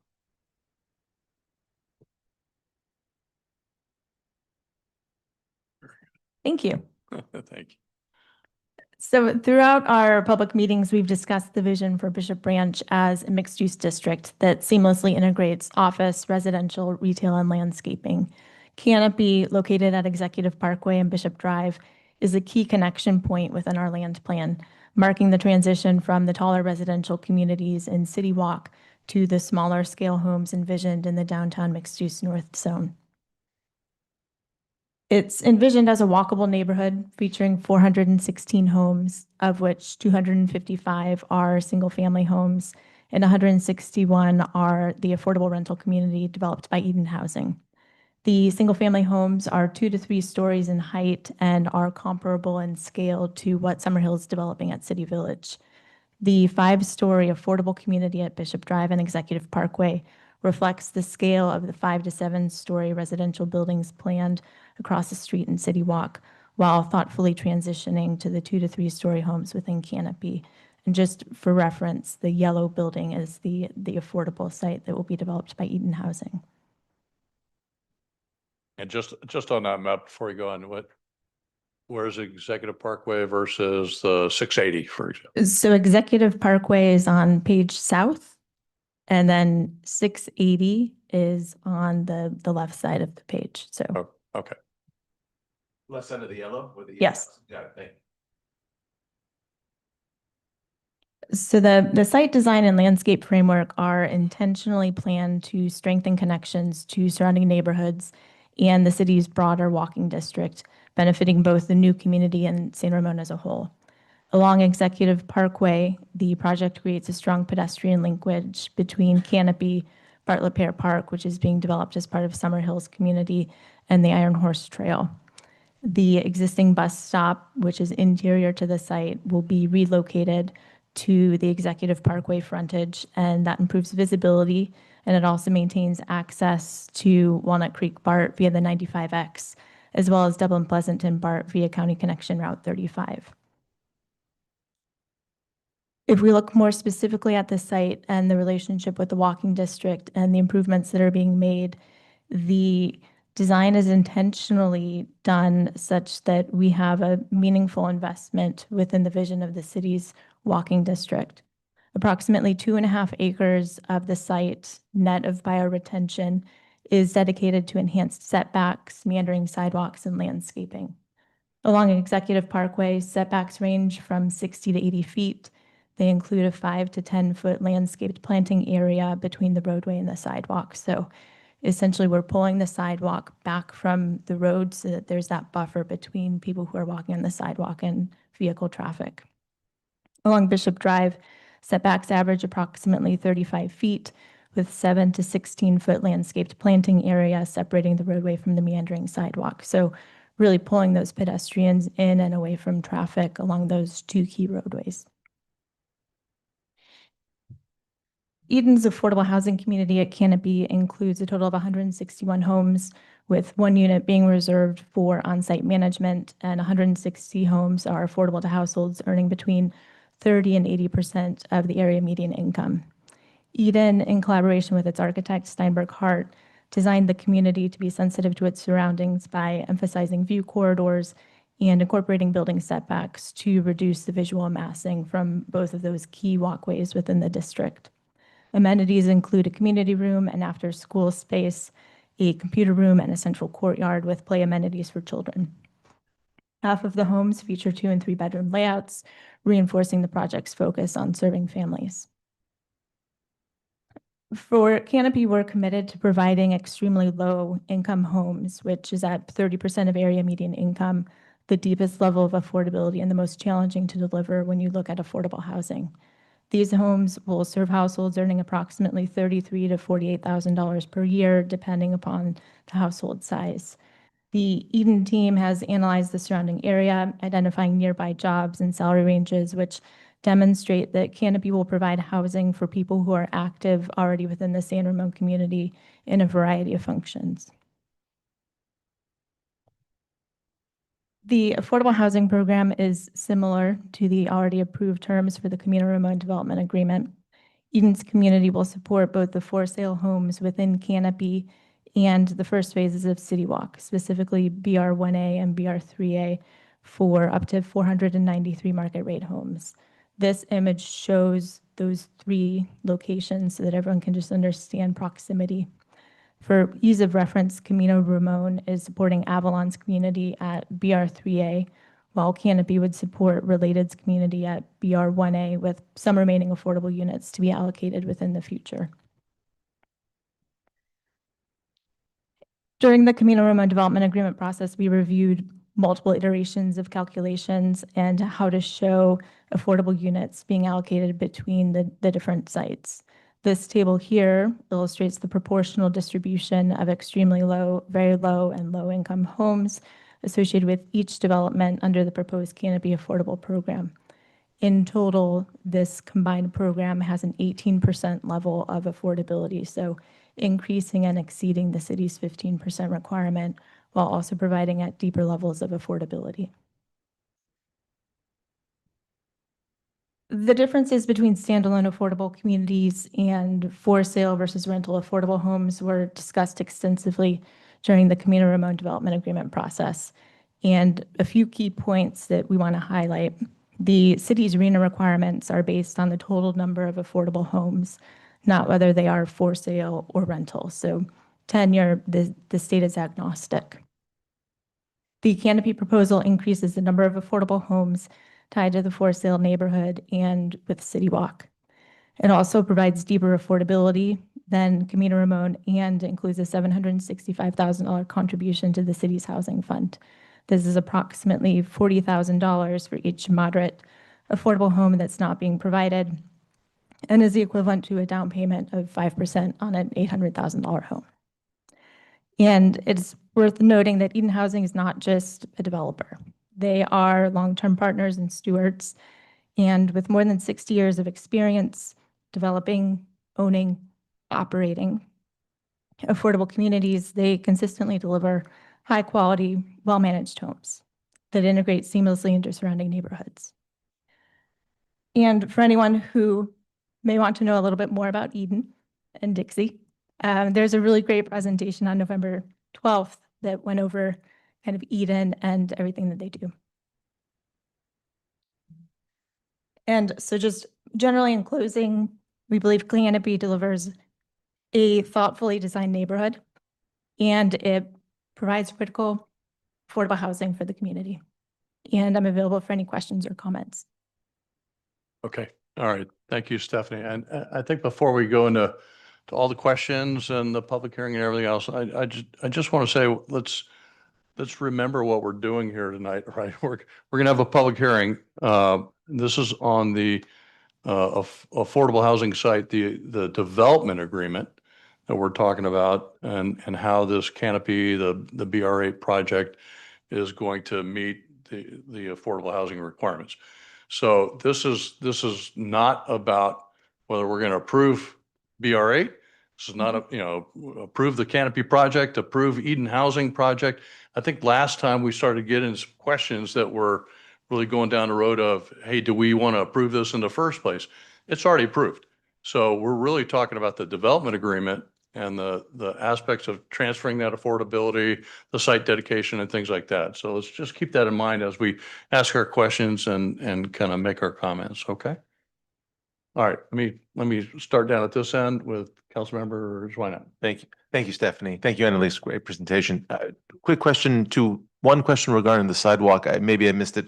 You're reducing the sidewalk area. Is that increasing the bike lane or increasing, like adding another lane of traffic? Maybe I missed that. So we are essentially shifting the sidewalks interior to the site. Okay. And so in lieu of, if you look at the top photo here, you have the roadway, you have a sidewalk, and then you have landscaping. Okay. So what we're proposing to do is to have landscaping and then the sidewalk and then more landscaping. Got it. Okay. That was a clarifying. Thank you. And then regarding the 5 to 7 year, Annalisa, when you talked about I'm trying to understand, is that if Eden defaults and it goes back to the city, or Is that my understanding regarding the agreement?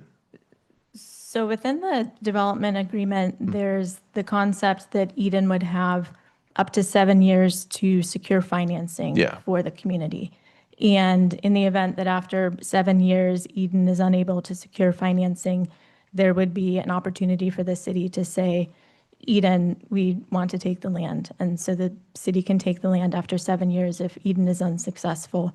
Or alternately, the city can give a 5-year extension and say, Eden, you have 5 more years to figure out financing for the site. Got it.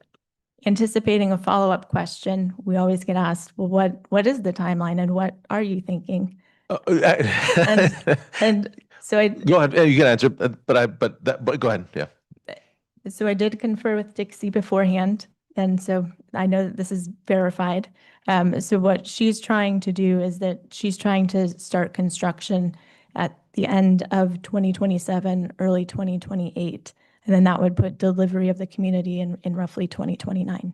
Okay. And just envisioning something were to go wrong and the city were to take over the land, what the current residents that live there, what happens to their tenancies? Are they allowed to maintain? Are they allowed to stay there? Or do we call out for other affordable housing agencies to come and take over the property? So the land converting to the city would be if Eden was unable to secure financing to start construction. Oh, So okay. it wouldn't be that the property was occupied and then transferred over to the city. Got it. Understood. Okay. Yeah. Sorry, I misread that when it was presented. Okay. Thank you. Councilmember Adler. So so there's kind of there's a building process and then there's getting tenants also. And then that kind of go, so is it kind of, they go in lockstep? I mean, they're moving along and they see how many tenants we have. I would think so many people want to live in San Ramon, and I would think you'd have a lot of people wanting to move in there because of desirability of San Ramon. But, we haven't done the first one yet. I mean, we haven't done the Eden yet. That's still coming, but I mean, are we pretty confident that our plan is going to work properly? I mean, do we see any issues that might throw it off as far as getting it done on time and getting the people in there? So I will defer to Dixie on her process for leasing up communities, but I can say anecdotally, this week I've already received inquiries for the affordable housing that will be offered at Camino Ramon and Canopy, with residents saying, how do I get that unit? So I can say anecdotally, people already have my phone number and email and are saying, Good. put me on the list. I want one of those units. Good to hear. Hi, good evening, Dixie Bowles with Eden Housing. Yeah, I'm getting those calls too. We really are confident that the demand is there, not only because of the desirability of the city of San Ramon, but because of what we do as Eden. So we are already fielding calls. We're already fielding interest. What we're doing now is managing the construction delivery pipeline because we don't want to be coming out to market with 300 affordable units at the same time. But then also, it also depends upon the fun stuff that we're having at the finance markets, which, by the way, is getting even more interesting in a really good way. So we're really happy about the timing, the way that the timing delivery is staggered with the projects. And so we hope to overachieve those timelines, but we're grateful that the timelines are there just in case things do go a little bit sideways on financing availability. So demand A+, you guys make it easy, really, as a community for people wanting to live in the city of San Ramon.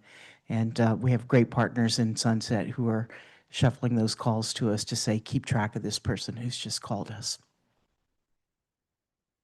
Okay. Councilmember Feroz. Questions? Yep.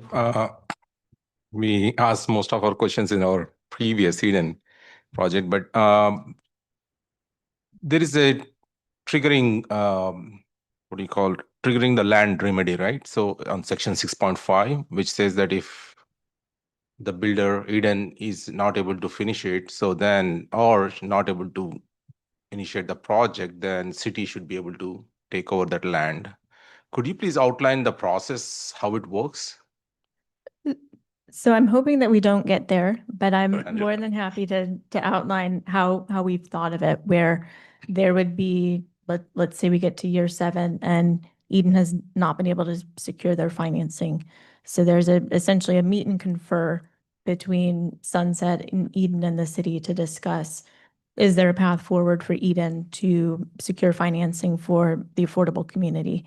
If ultimately city decides, no, we don't see a path, we want to go with someone else, then the fee simple title of the land would be transitioned from Sunset to the city, and Sunset would provide a rough graded pad. So there wouldn't be existing buildings, there wouldn't be asphalt, it would be rough graded, it would be essentially ready for vertical development. And then we would also prepay the fees associated with the project to help with the financial feasibility of a developer coming in to develop that affordable community that is not Eden. But I hope that doesn't come to fruition. And I imagine Dixie would agree with that sentiment. We all hope the same, but we need to count what could be on the other side. So now, when you said the transfer the properties, do we need to go through like litigation process, or is it just straightforward transfer? How that works? Like, because let's say we get into the litigation and take another 5, 6, 8 years.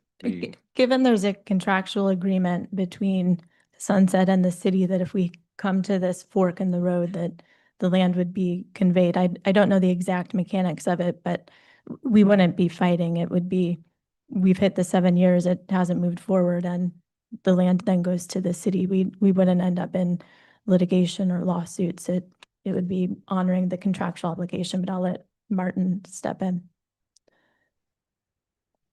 Well, I think Stephanie pretty much covered it. We, the point of this is to have a contractual obligation whereby we would, exercise our right to take over the property if that's what the city considers to be the best step forward. Okay, so it won't be like forever litigation sitting on that. Okay, that's good to know. And then we talked again in the previous one just to make sure that as you are going to do the sale for units and close to that you are building this. So how quality wise is it? Can we compare the quality of whatever the first sale with this Eden housing construction quality wise? Is it any different, or is it going to be same, or how we can compare that? So that's a great question. And this is one of the items that we discussed as part of Camino Ramon, and we discussed again with Canopy, where it's not the exact same, where when you're comparing a for sale 3-story home with a 5-story apartment community, those are distinct. With that being said, is the affordable community going to be a high quality build with high quality architecture and design? Absolutely. It will be a really great community. They have an award-winning architect who has designed it. They will have a reputable general contractor who builds it. So it will be a high class, high quality, affordable community that's being developed.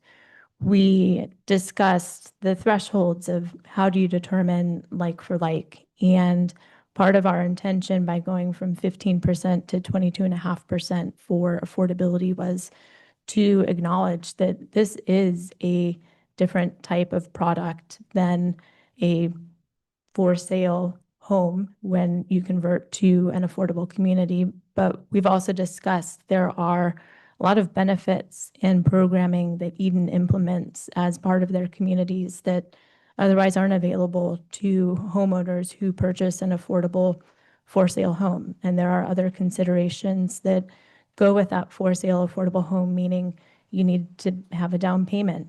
There is not security that if your costs come out of line because your insurance goes up and you can no longer afford your home, you can potentially lose your home. You can not sell it to anyone you want to on the open market. There are restrictions on who you can resell that home to, and you're only income verified at the point that you purchase that home.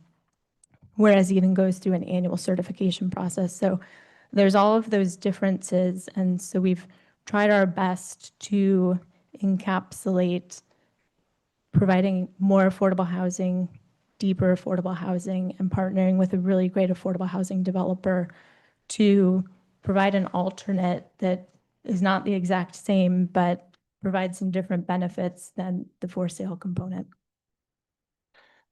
Thanks for that explanation. Can we go to a slide where it mentions about the affordable extreme? Yeah, here, this one, yeah. Sorry, not this one, the other, yeah, that's right, yeah.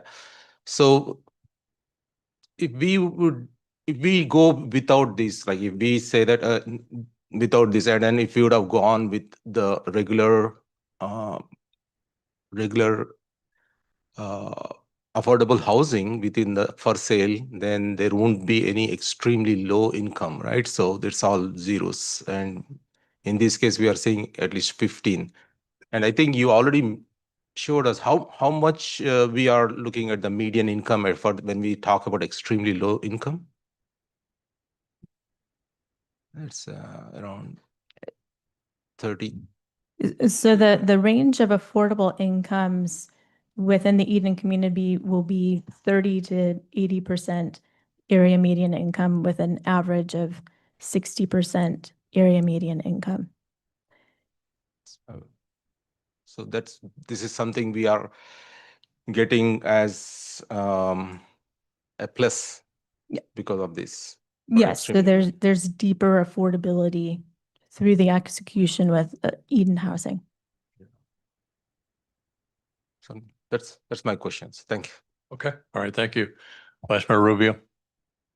So I'm going to need to keep that other slide. Can we go back? That one. Okay. So I just want to understand this a little bit better first before I ask any questions. So the top columns is the top 3 rows. The top 3 rows, what you're proposing versus the bottom 3 rows, or which way is it? So are we going from the canopy affordable? You're saying transferring the 2 canopy affordable and the 5 canopy over to, and yeah, I'll let you explain this chart a little better because it's a little confusing to me. I'm trying to understand, I see the percentage and all of that, but in terms of this chart, how that is transferring over. Yeah, absolutely. And the top section, that is 15% affordable. So with the canopy affordable development, it's required to provide its own 15% affordable, which is 24 total homes. Canopy single family is also required to provide 15% affordable, and that totals 38 homes. That's distributed across very low income, and moderate income. And then City Walk rental, they have similarly a 15% affordability requirement. So if we implement the city's 15% inclusionary housing across these 3 developments, there's 136 affordable homes. With the proposal for canopy affordable, we have 160 affordable homes. And so what that does is the bottom table shows the deeper level of affordability by allocating units to the extremely low, the very low, and the low income. And then it also increases the number of homes associated with canopy and the City Walk rental to show those higher percentage increases. So going from 15% to 22.5% for the single family homes means instead of 38 affordable homes, there's 57 affordable homes. And for City Walk rental, instead of having 15% going to 16%, it's an increase of 5 affordable homes. And so that's tracking through the increase in homes and the deeper affordability with this proposal versus the city's 15% on-site inclusionary. Okay, and just thank you for clarifying that. I just want to make sure I was looking this in the correct manner. So just a question, Dixie, I didn't ask you before, and I'm just curious because since Eden Housing is an all affordable construction, what are the policies and regulations around rent increases? The rent increases are governed by a couple of different things. One, the affordability restriction, there'll be a covenant from the tax credit allocation agency, and that tax credit allocation agency just recently, I think in the last year or two, said, hey, look, regardless of what the average income is across the nation, because that's how our affordable rent matrix starts, you can only increase your rent, I believe, no more than 5% a year. And so sometimes that keeps up with how rents get increased. Now, what that does is it effectively, there's lots and lots of affordable housing owners out there who just didn't increase their rents over time. And they're underwater now through a number of reasons. And so they're trying to do a catch up or they'll do a resyndication to reset those rents to today's rents if they've had something along the way. So it's a long-winded answer, because you gave the developer a mic, of saying at worst case scenario, it's 5% a year. But Eden takes it one step further. We do a rent test burden with every one of our households at our annual recertification that looks at what we could charge if the rent does increase. But then we voluntarily hold that rent burden to where they're not any more rent burdened than where they were when they came into. So if someone's income goes down, their rent won't go up. And that is because we don't want to rent burden our already rent burdened residents. So that's what we do in-house above and beyond. Did that answer? Oh, no, yes. Okay. And that's very helpful because I think the 5% is a result of, I think there was a bill that passed, a There was. legislative bill that brought it down from 10% to 5%. That's correct. And so that's, it's really nice to hear that there's that additional thoughtfulness being given to perhaps someone who may be experiencing hardship or perhaps who is on a very fixed income that doesn't change. And of course, we don't want people to lose their housing. So it's good that I think it's wonderful to hear actually that you're taking proactive measures to ensure people stay in their homes. That's correct. And thank you. And also, of course, looks like we would get here under this modification, additional both single family home as well as rental properties in a deeper affordability bracket, correct? Yes, so it's more affordable homes and then also at a deeper level of affordability, but they would all be rental in terms of occupancy. So there would not be any for sale affordable. It would all be rental affordable. Okay, and so there would be no for sale affordable? Within this specific program. Within there that is specific program. For sale affordable within Bishop Branch at City Village, as well as at Bishop Branch 12, which was approved by the Planning Commission at the end of last year.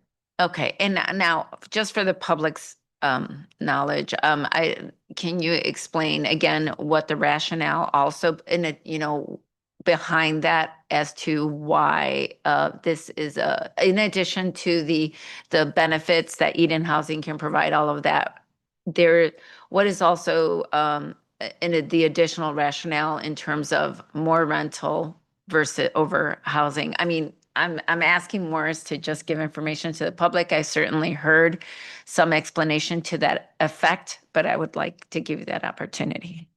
Yes, and I have a couple of bullet lists of how we've thought about it. And there is a piece where globally, the state of California allocates affordable housing obligations throughout the state of California to different cities of how many units need to be developed.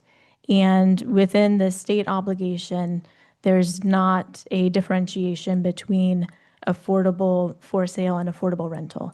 And so this proposal allows the city to meet a larger number of its RENA requirement in terms of number of homes and level of affordability. We have also discussed in some of our discussions about for sale versus rental. And there are different toggles and parameters to think about with for sale affordable housing. And Dixie had just outlined on an annual basis, they go through incomes to confirm that the people who are calling Eden's community home are eligible from an income level. With a for sale affordable home, you're qualified once and you can win the lottery the next day and you still get to keep that for sale affordable home. And so there's a verification process within the rental to ensure that people who need affordable housing are receiving affordable housing. And so that's one piece of it. To be eligible for that affordable for sale home, you do need to have a down payment. And that can be preventative for a number of reasons. And it doesn't have the same parameters in terms of controlling your costs. The costs are initially set based off of interest rates and HOAs, but year over year, we've all heard about insurance rates going up. We've heard about HOAs going up. There's not a governor for sale affordable housing, which limits those numbers from going up.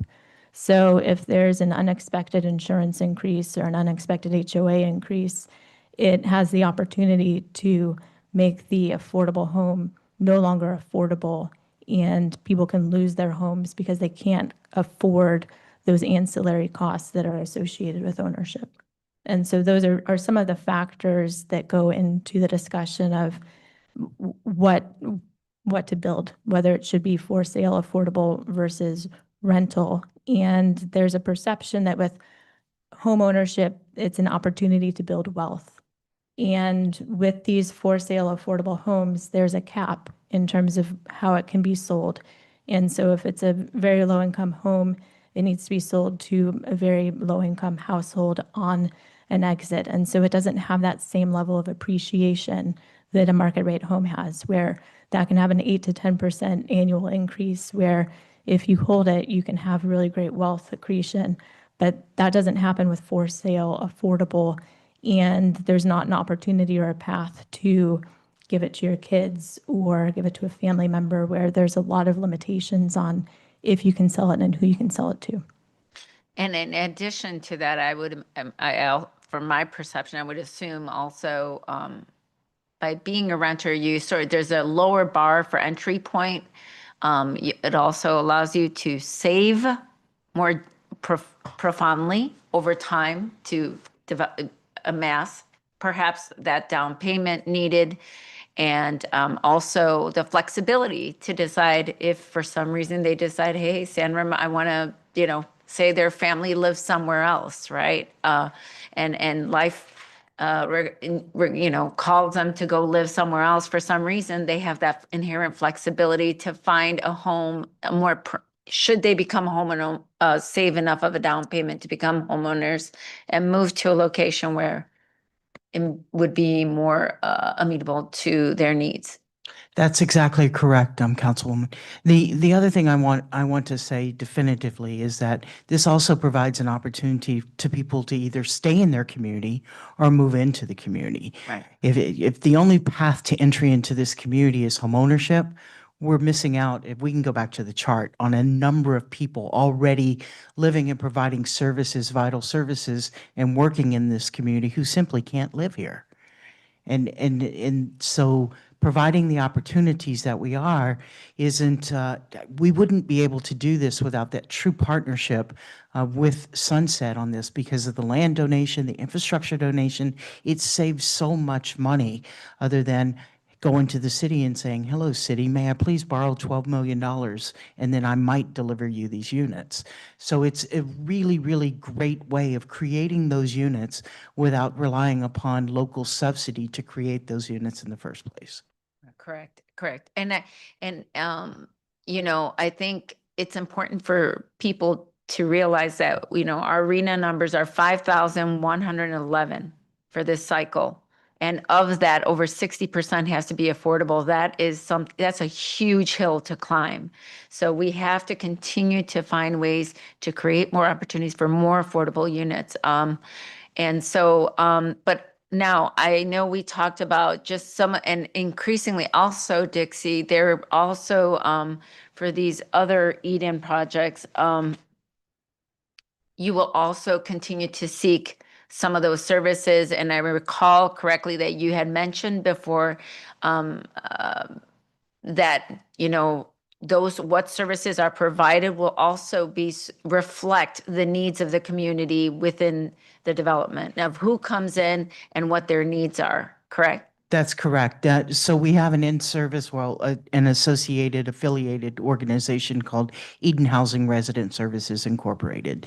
And their job is just specifically to provide resident services to our people who may or may not want them because it's on a voluntary basis. But the types of things that they do is that they connect people to other resources that are in the community already. Transportation, perhaps how do I get health care? Maybe there's some assistance needed with legal paperwork or just connecting people with the information that we've got. We also are able to connect some of our residents who take advantage of like employment opportunities or other training opportunities to bring those opportunities into the communities that we serve. So we have this whole volunteer network made up of past residents who've gone on and become college graduates who come in and actually volunteer and teach our seniors or teach our older adults or even teach our kids like advanced technology coding. And I'm like, can I sign up for this? Because I'm limited my own self. But it's such a wonderful kind of recirculation of services and giving back not only to the community of San Ramon, but the community of Eden in the Eden residents and stuff like that. So we also provide opportunities for the public to come in and take advantage of some of these things that we do. And so we'll host space that says, okay, we're going to hold a toy drive or whatever. And so we invite others into our community to come and share and tap into those resources that we know are out there as well. And that includes, I would assume, also helping them to perhaps understand, you know, I think one of the biggest hurdles people with limited income is finding how do I create wealth when I'm so limited? Yeah. How do I make my money grow when the pot is so small, right? Yeah. So do you provide some of that? We do. Our lenders who come in and lend us money to build these things in the first place come in with their staff and actually provide wealth building classes for our residents on a volunteer basis. So it's all circular. So it's great. We've got Wells Fargo people or Citibank people or JP Morgan Chase people coming in and providing those classes and not relying upon our staff who may not have that expertise. But the experts come in and give back on a volunteer basis to our residents too. Okay, great. And last question, just I know last time you mentioned about working with First Five to provide some of that affordable care, which I know may be in suspension just because some federal issues, which I will steer clear from here. But assuming there is no interruption, will those same services, should they be identified as a need within those communities, also be sought to be made available to them? Yes, we will continue to work with our partners that provide direct subsidized childcare and connect our families with that need locally. And again, it's like also trying to find, as we are creating a space in another one of our developments here in San Ramon, to have that childcare center.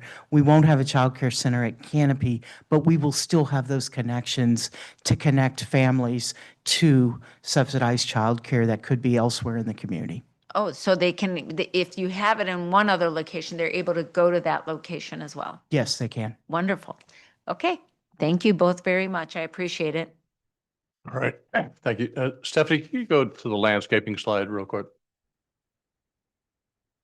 Oh, yeah, right there. So I'm kind of looking at sort of the benefit to the city of San Ramon, you know, with this project. And the staff report mentioned widening of Executive Parkway and in terms of the impact for the walking district, meandering sidewalks and mature trees. And what is that indicated here somewhere in that slide? Where's the meandering sidewalks? Where's the expansion of Executive Parkway? Are the trees that are there now going to be taken out and then other trees put in that will become mature trees, or are they going to be left alone? You know, that sort of. So this was my attempt to answer that question, and we'll just use words. So with the Executive Parkway, essentially what's happening is if you are on Executive Parkway today, you have a sidewalk that's directly adjacent to the roadway. Mm-hmm. Okay. And what we're saying is that from kind of back of curb, we're going to have a 60 to 80 foot setback. So for the first 60 to 80 feet interior to the back of the existing back of curb, we're going to have landscaping, a meandering sidewalk. There's not going to be residential development within that swath of land. Some of it's bioretention, so I carved out bioretention. But if you site-wide look at that setback, one along Executive Parkway and then secondarily along Bishop Drive, there's about 2.5 acres of land that is set aside for landscaping, wide sidewalks, meandering sidewalks, for not only for the residents of this community, but ultimately for the walking district. And this is a private investment to help really implement the city's vision for the walking district. So with this top section that's shown, so from that back of curb, there's 5 to 10 feet of planting strip. And the variable is because the sidewalk is kind of squiggling, that 5 to 10 feet kind of fluctuates as you have that sidewalk that's moving in a nonlinear way. That sidewalk is 6 feet wide. And then on the other side of that 6 foot wide sidewalk, there's another 19 feet of landscaping. And then we go into 40 feet of bioretention, and then we have another 18 feet of landscaping. So there's 80 feet along Executive Parkway that's not built with buildings. Yeah. Okay. All right. Thank you for that. And then my other question is on the contribution to the Affordable Housing Fund. Is that as I understand, it's not going to be contributed until like the permits are issued or something like that.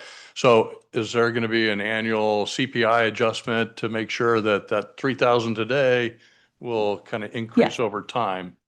Yes, there's an annual adjustment to make sure that that 3,000 becomes, let's call it not 5,000, let's call Whatever. it 3,500, yeah, over time. So it'll increase annually based off of CPI. Okay. So, all right. Thank you for that. All right. Any other questions before we move on to the portion of the public hearing? I have a quick one. We talk about the RENA requirements, but when you get if you get a younger tenant in there who's not making a lot of money, but becomes, he increases his income, and he decides that he wants to move out and buy a house somewhere else in San Ramon. So another tenant would be able to come in, right? So do you have any idea the percentage of people, maybe, I would think if you're elderly and in a certain circumstances, you're not going to probably change, but younger people may be able to do better and move out. So there's going to be some flux in the tenants that live in these below average income, right? So do you see that? And do you have any idea, like percentage wise, how many people end up, you can move out for different reasons, but as far as the wanting to get out because you're doing well, and you want to become a full owner of a house, somewhere else in San Ramon. Yeah, we track our average occupancy per household across our portfolio in our family portfolios, not our seniors. Our seniors have much more longevity, but on our family portfolios, we see an average occupancy with us in their homes of about 6.5 years. So after that period of time, they move on to other things. Some buy, some continue to rent elsewhere as incomes go up, as children move in or out, or whatever their personal circumstances may be. Our seniors is a little bit longer in terms of longevity with us. So we're So proud that new they stick people will with us. be able to move in That's who are not able to afford, full price. That's right. So there'll be some rotation going on, which is good, I think. Yeah. All right, thank you. Not too much turnover. We don't like. Yeah, that. you don't want too much, but a little Yeah. bit. Yeah, That's but good. there is some to give opportunities for future families to also take advantage of those opportunities, upward mobility or stabilization, quite frankly. Great. All right, thank you. Okay. With that, can I get a motion to open the public hearing, introduce the ordinance, waive the reading, and read by title only, which is an ordinance of the City of San Ramon approving the development agreement by and between the City of San Ramon and Sunset Development Company relative to the development known as the Canopy BR8 Affordable Site, Canopy BR8 Affordable Site Development Agreement. So move. Okay. Second. We have a motion and a second to open the public hearing. Okay, public hearing is open, and who has our first speaker card, please? There are no speaker cards, and we did not receive any written public comment. Okay, can I get a motion to close the public hearing? So move. Okay, we have a motion. I second. We have a motion and a second. All right, let's go ahead and vote.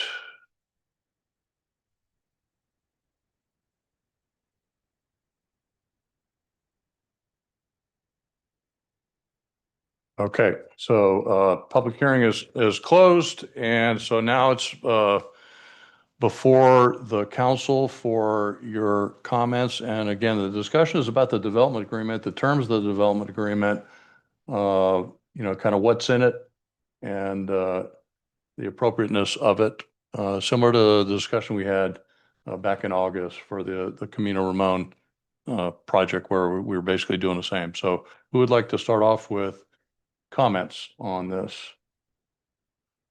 Well, I'll start down at this end. Thank you. Okay. Councilmember Adler. Comments? Councilmember Rose.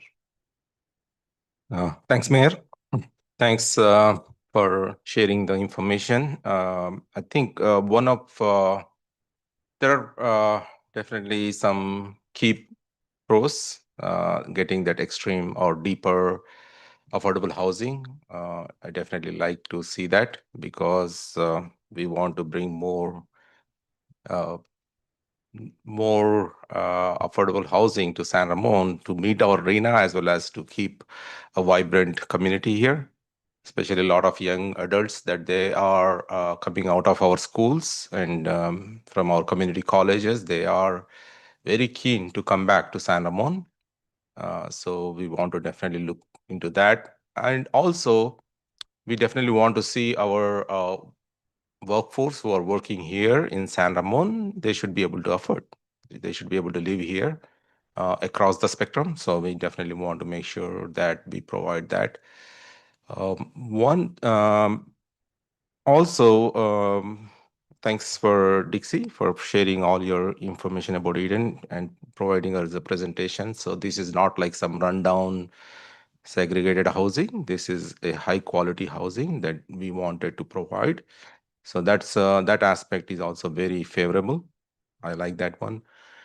But only one thing, a couple of things. My first one is that concerns for me is, yeah, I agree that comparison between for sale versus rental, there are a lot of advantages, but at the same time, there are community members who are looking forward for owning house also. So hopefully we will see more of in future developments. Hopefully we'll see more for sale developments happening. Because there are always aspirations by many people who want to own a home and who want to call this as their community. So I would definitely like to encourage our Sunset development to see in their future development how they can roll out for sale. And on $3,000, that's one thing that the fee that we are looking at. I think we talked about the same thing in this other, I forgot exact number. Anyway, that's so the previous one. So during that meeting, we talked about how we can improve some of the Iron Horse Trail services, right? So that's where we requested for additional $3,000 per unit.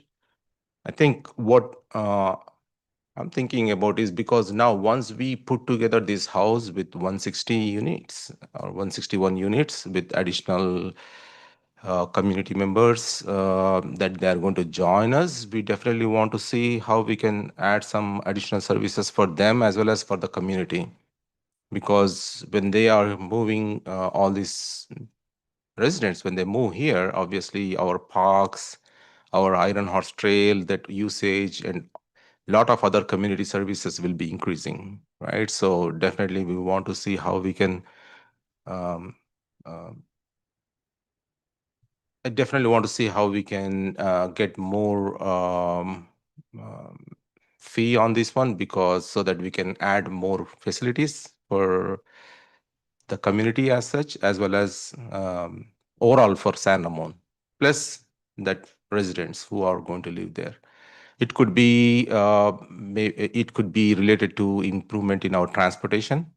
Like for example, when we are adding all that additional community members, how they're going to there is going to be definitely increase in transportation, like transit and all those. So how we can enhance some of those. So if we can get additional fee on that, that will be a good option.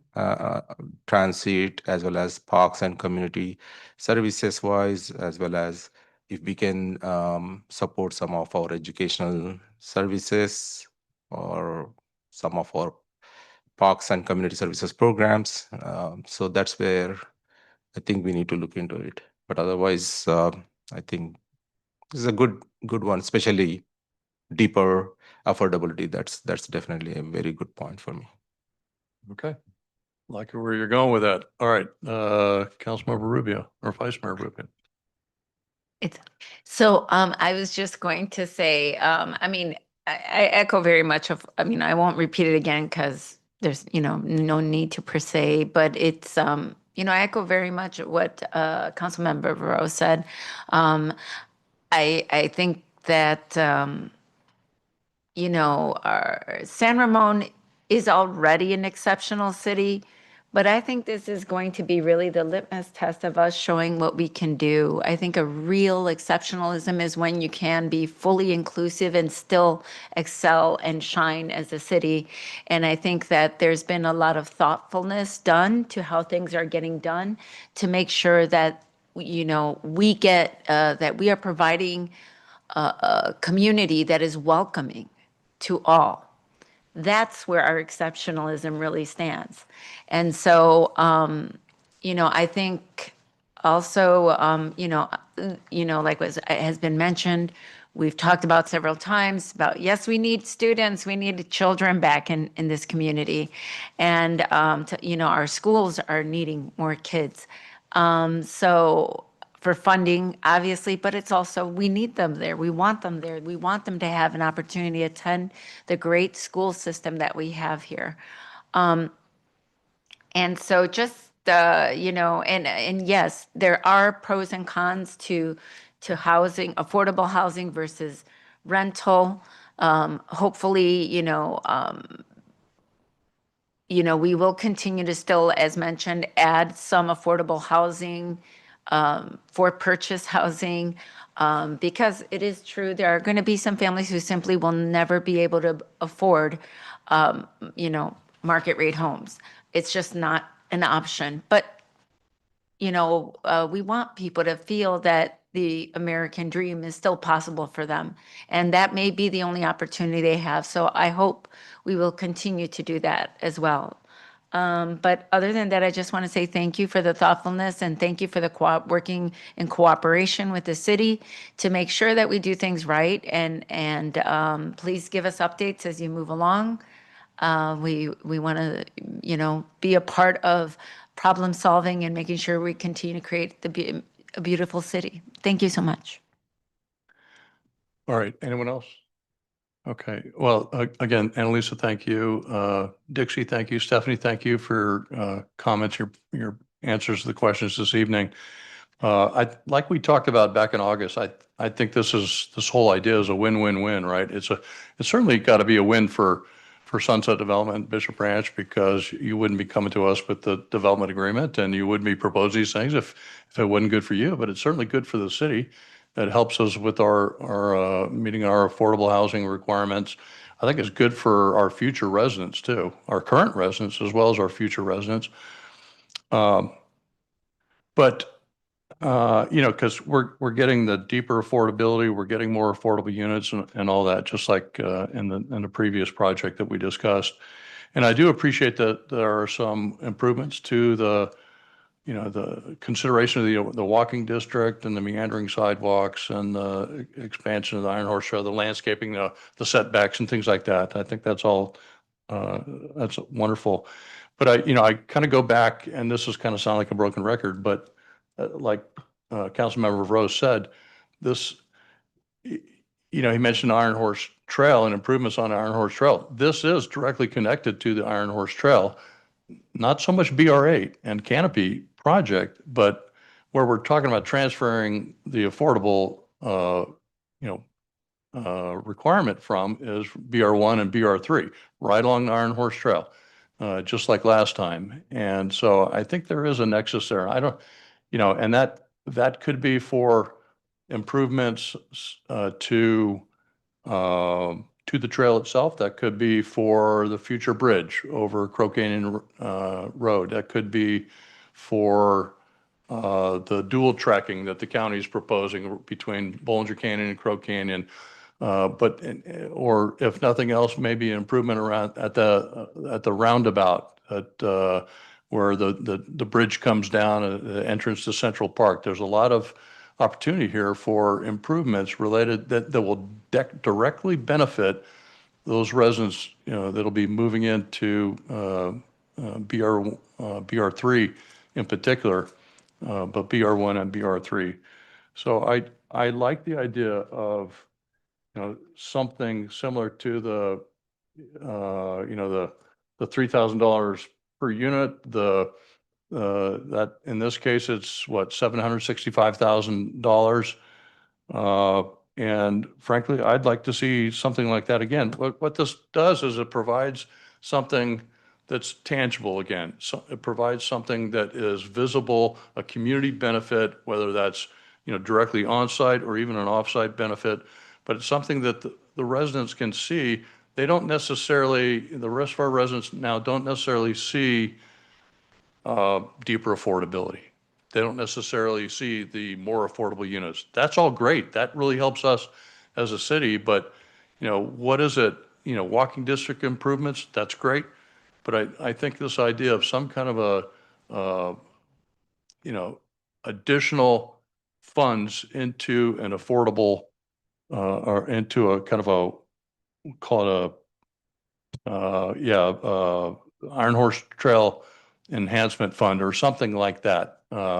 similar to what we did last time. I would love to see Sunset consider that and just like we did, similar to the affordable housing fee. So, and that's kind of my thought. Is that kind of where you were thinking, or Councilmember Rose? Yes, Mayor. I think that's as you mentioned, it is a win-win for everyone, and this will be a very good positive point for both Sunset as well as for the community.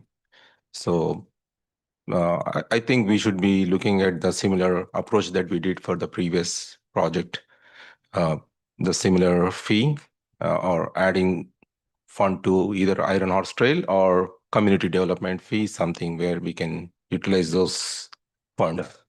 And up front, it was mentioned that this was brought up at the planning commission meeting. I didn't hear the results of all that, but I would just say from a city council's perspective, that's what I would like to see. And I'd like to hear kind of a staff or a applicant response to that request. And just for the record, I mean, I support that idea as well. I think it's going to be essential in order for us to be able to maintain and update our amenities and the things that we offer to the community as it continues to grow. Thank you. For clarification, if I may, Will, so currently there are $3,000 per unit per market rate unit proposed. And if we can get more direction on what you are requesting. It's basically the same calculation. It's just instead of it going to the Affordable Housing Fund, it would go into a different pot for a different purpose. Okay, so But same redirecting calculation, those funds. same CPI adjustment, all the same thing. This is similar to what we did the last time around. And again, it may sound like a broken record, but I think it's doable. I think it's feasible. I think it's reasonable that we asked for this. Okay, thank you. Just wanted to clarify. Okay. Stephanie?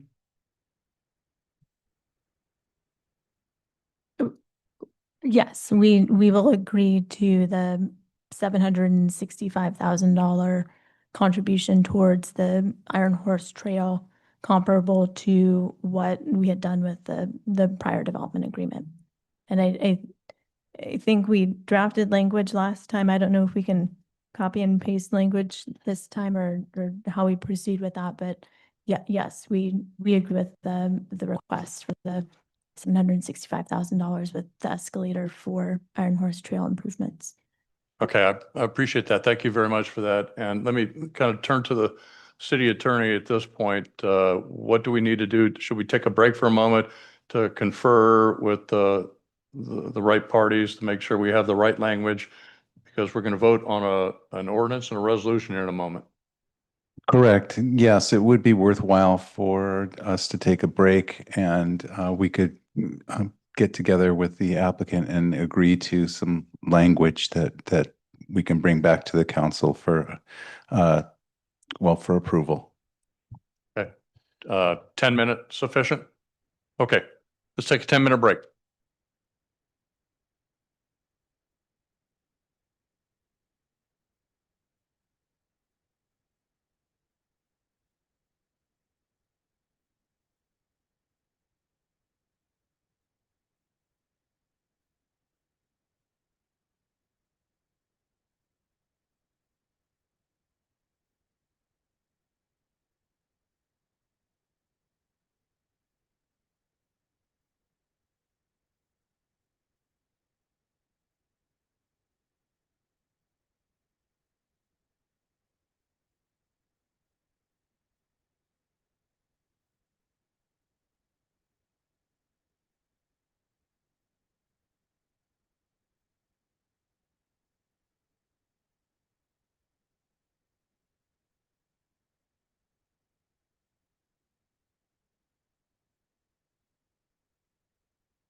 Anytime.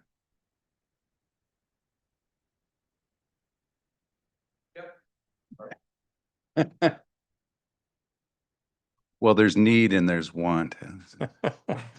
Oh, boy. All right, let me turn to our city clerk. Are we ready to resume? Okay, we're going to reconvene our council meeting, and after conference here, can I get any adjustments, the technical adjustments that we need to make as part of the ordinance and resolution? Yes, if the council is looking to make a motion, the motion could be to continue the item and set the ordinance for adoption at the city council meeting scheduled on January 27th, 2026, with the following change to the ordinance as presented.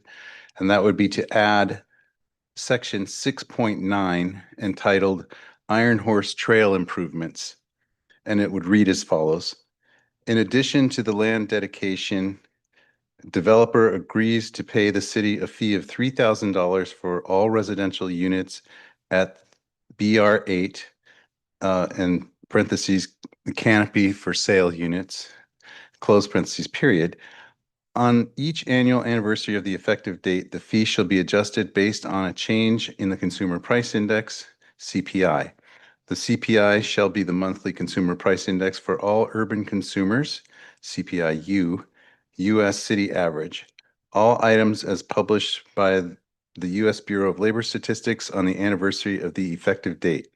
The adjusted fee shall be calculated by increasing the current fee by the same percentage change in the CPI. The payment to the city will be made at the time of each building permit issuance, and the payment will be deposited into a fund to be used for improvements on or adjacent to the Iron Horse Trail. Okay, thank you, Martin. So with that, unless there's any questions to that, the city attorney mentioned to continue the item, set the ordinance for adoption of city council meeting scheduled January 27th, 2026 with the following changes as he indicated. Can I get a motion to that effect? So move. I second. Okay, we have a motion, Vice Mayor Rubio, second by Councilmember Veros.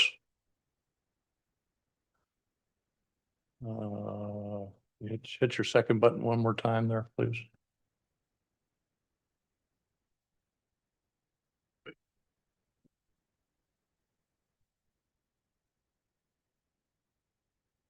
Okay, motion is adopted, and I'll just thank you very much for that. And thank you again to staff, to Dixie. Thank you to Sunset Development and Stephanie for accommodating and considering that request and making the appropriate adjustment. I think that's really meaningful for our residents. And I think overall, we're going to come up with a better project. And again, it's a win-win-win. So thank you. And with that, we're going to move on now to item 9.6. We've got several resolutions here relative to city council liaison appointments to city committees, city foundations, city liaisons, city council committees, regional committees, other agencies, ex officio assignments, etc. And I will turn it over to our city clerk, Joan Snashall, to introduce this item. So on an annual basis, the mayor, with the consent of the city council, is responsible for making appointments to the city committees, the city foundations, city liaisons, council committees, regional committees, other agencies, and ex officio assignments. So there are several resolutions, with the main one being 2026-012, which is approving the various appointments. Resolution number 2026-013 is for the Central Contra Costa Transit Authority. Resolution 2026-014 is for the Southwest Area Transportation Committee. And 2026-015 is for the Tri-Valley Transportation Council. And Mayor, I'll go ahead and turn it back over to you for council discussion. Okay, so I guess first I'll just say, I appreciate the input from all the council members and developing the current schedule of the liaison positions. In our staff packet was sort of the summary at the very last couple of pages. I hope you've all had a chance to see that. So with that, let me see if there's any questions before we open it up to public comment and then decision on these resolutions. Any questions on what the final outcome was? Okay, one, I'll just say, it's not a question, but I'll just make the comment here before we open public comment. The one adjustment that I'd like to make kind of from the dais is for the Southwest Area Transportation Committee to add in an alternate. I've been selected by the SWAT committee as the board member for the next, basically through January of 2028. But I'd like to see for this next year to have a city council member serve as the alternate. And the reason I couldn't do it last year, I was on the committee also, but I was the chair of the committee. And so I already had a vice chair. And so in my absence, the vice chair, who was Supervisor Candace Anderson, she would have filled in for me. This time this next year, I'm just a regular board member. And so I don't have an alternate. So I will take a nomination from the floor for that position. I thought you were going to make the nomination. Well, I got requests from Councilmember Rubio, Vice Mayor Rubio, to be that designee. Does any council member have any questions about that or would like to make any comment on that? Okay. I'll second that, I guess, myself. Okay. Let somebody else. Well, so it's not so much a motion, but that'll be an adjustment that I'd like to see made to the matrix as well as any corresponding resolution. And if there's no other questions, I'm going to open up public comment on this item. Do we have any public comment? There was no public comment on this item. Okay, I'll close public comment. Over to council for any further discussion. And I guess maybe a technical question. Can we move all the resolutions at one time? If we're making a change to one of them, we can make a single motion for the other two. That would be 2026-13 and 2026-15 would be moved together. And then the 2026-14 would be separate, and that would be with the addition of the alternate. Okay, so actually 2026, 12, 13, and 15. Or excuse me, 12, 13, and 15. And okay. So then can I get a motion to approve resolution 2026-12, 2026-13, and 2026-15 all in one motion? I move the motion. I will second that. Okay, motion and a second. Okay, motion carries. Can I get a separate motion for resolution 2026-014? This is the approving the 2026 City Council appointment to the Southwest Area Transportation Committee to include the addition of Vice Mayor Rubio as the alternate to myself on SWAT. I get a motion. I move the motion. I'll second. Okay, I'll let Robert go ahead. Okay. We have a motion, Councilmember Rose, second, Councilmember Schweinert. Okay, and okay, motion passes. Thank you. And I would just say for everybody, just make sure you look at the schedule. And you know, if we could, I kind of turn to the clerk, if you could just make some, make sure there's adjustments to our own personal calendars on that Debbie Hintz manages for us. Make sure those are appropriately reflected. Everybody check out those schedules and make sure you're there and available. And with that, we're going to move on to the next item, which is item 10. City manager and city council members' comments and matters initiated. All right, thank you, Mayor and members of the council. A few items for updates this evening. The first public hearing on the Orchards proposed development. This is the site of the former Chevron property. Took place at the Planning Commission meeting on Tuesday, December 16th. The December 16th public hearing included an overview of the proposed project, environmental analysis, and public comment. The next public hearing on the Orchards proposed development will take place as part of the Planning Commission on Tuesday, January 20th at 6 p.m. at City Hall and will be streamed live on YouTube. For more information, you can go to sanramon.ca.gov/orchards. Also, the San Ramon PD Community Academy applications are now open for the spring session. This is a free 14-session course that provides insight into law enforcement processes. The program is open to people 18 and over who live or work in San Ramon, and the deadline to apply is Wednesday, January 28th. And you can learn more and apply at the city's website. And finally, we do have open applications for the Sustainability Advisory Committee. Applications are open for the newly formed committee. The committee provides recommendations to the City Council on the successful implementation of the adopted Climate Action Plan and related climate-based programs. Residents who are interested in sustainability, climate action, and community engagement are encouraged to apply.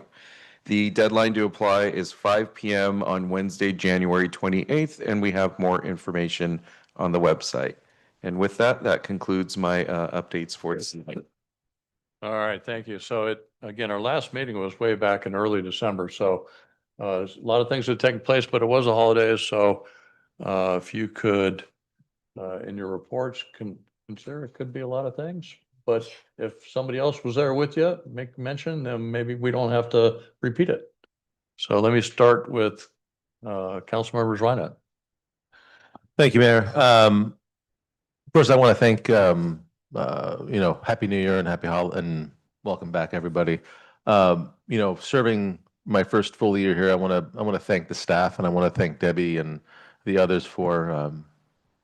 I know it may be small, but maintaining the calendar and the activities are a big part of what we do here for the city, and so I can't thank them enough. The staff reports have been very well written, and the staff response has been excellent. So thank you to the staff. And over the holidays, I was riding my bike in the rain, and I saw Public Works clearing out the drains and maintaining our streets. So I want to thank the Public Works Department as well for making sure that we're not having that low level flooding, even though the weather advisory was flooding, and we avoided it. And if you were here several years ago, it got really nasty, and so I'm very thankful that we have those trucks out very early and clearing our drains. So thank you to the Public Works and our fire and our police crew as well, and for the staff working throughout the holiday break.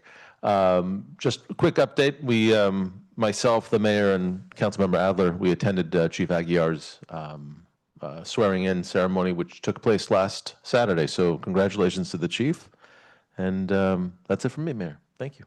Okay. All right. Thank you. Let me go down to Councilmember Adler. Thank you, Mayor. I also wanted to express my appreciation for, it's been a year since I've been appointed, and I very much appreciate the opportunity. It's been a high honor, and I look forward to continuing in that role.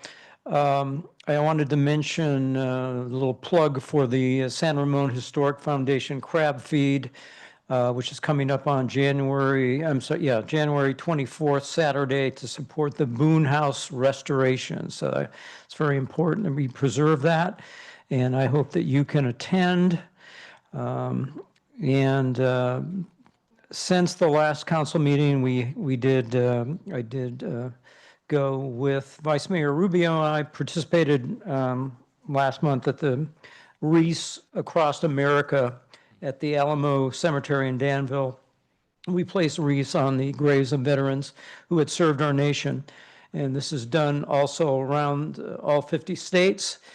And when each wreath is placed, we say the name of the veteran out loud, and that was an honor and to be there.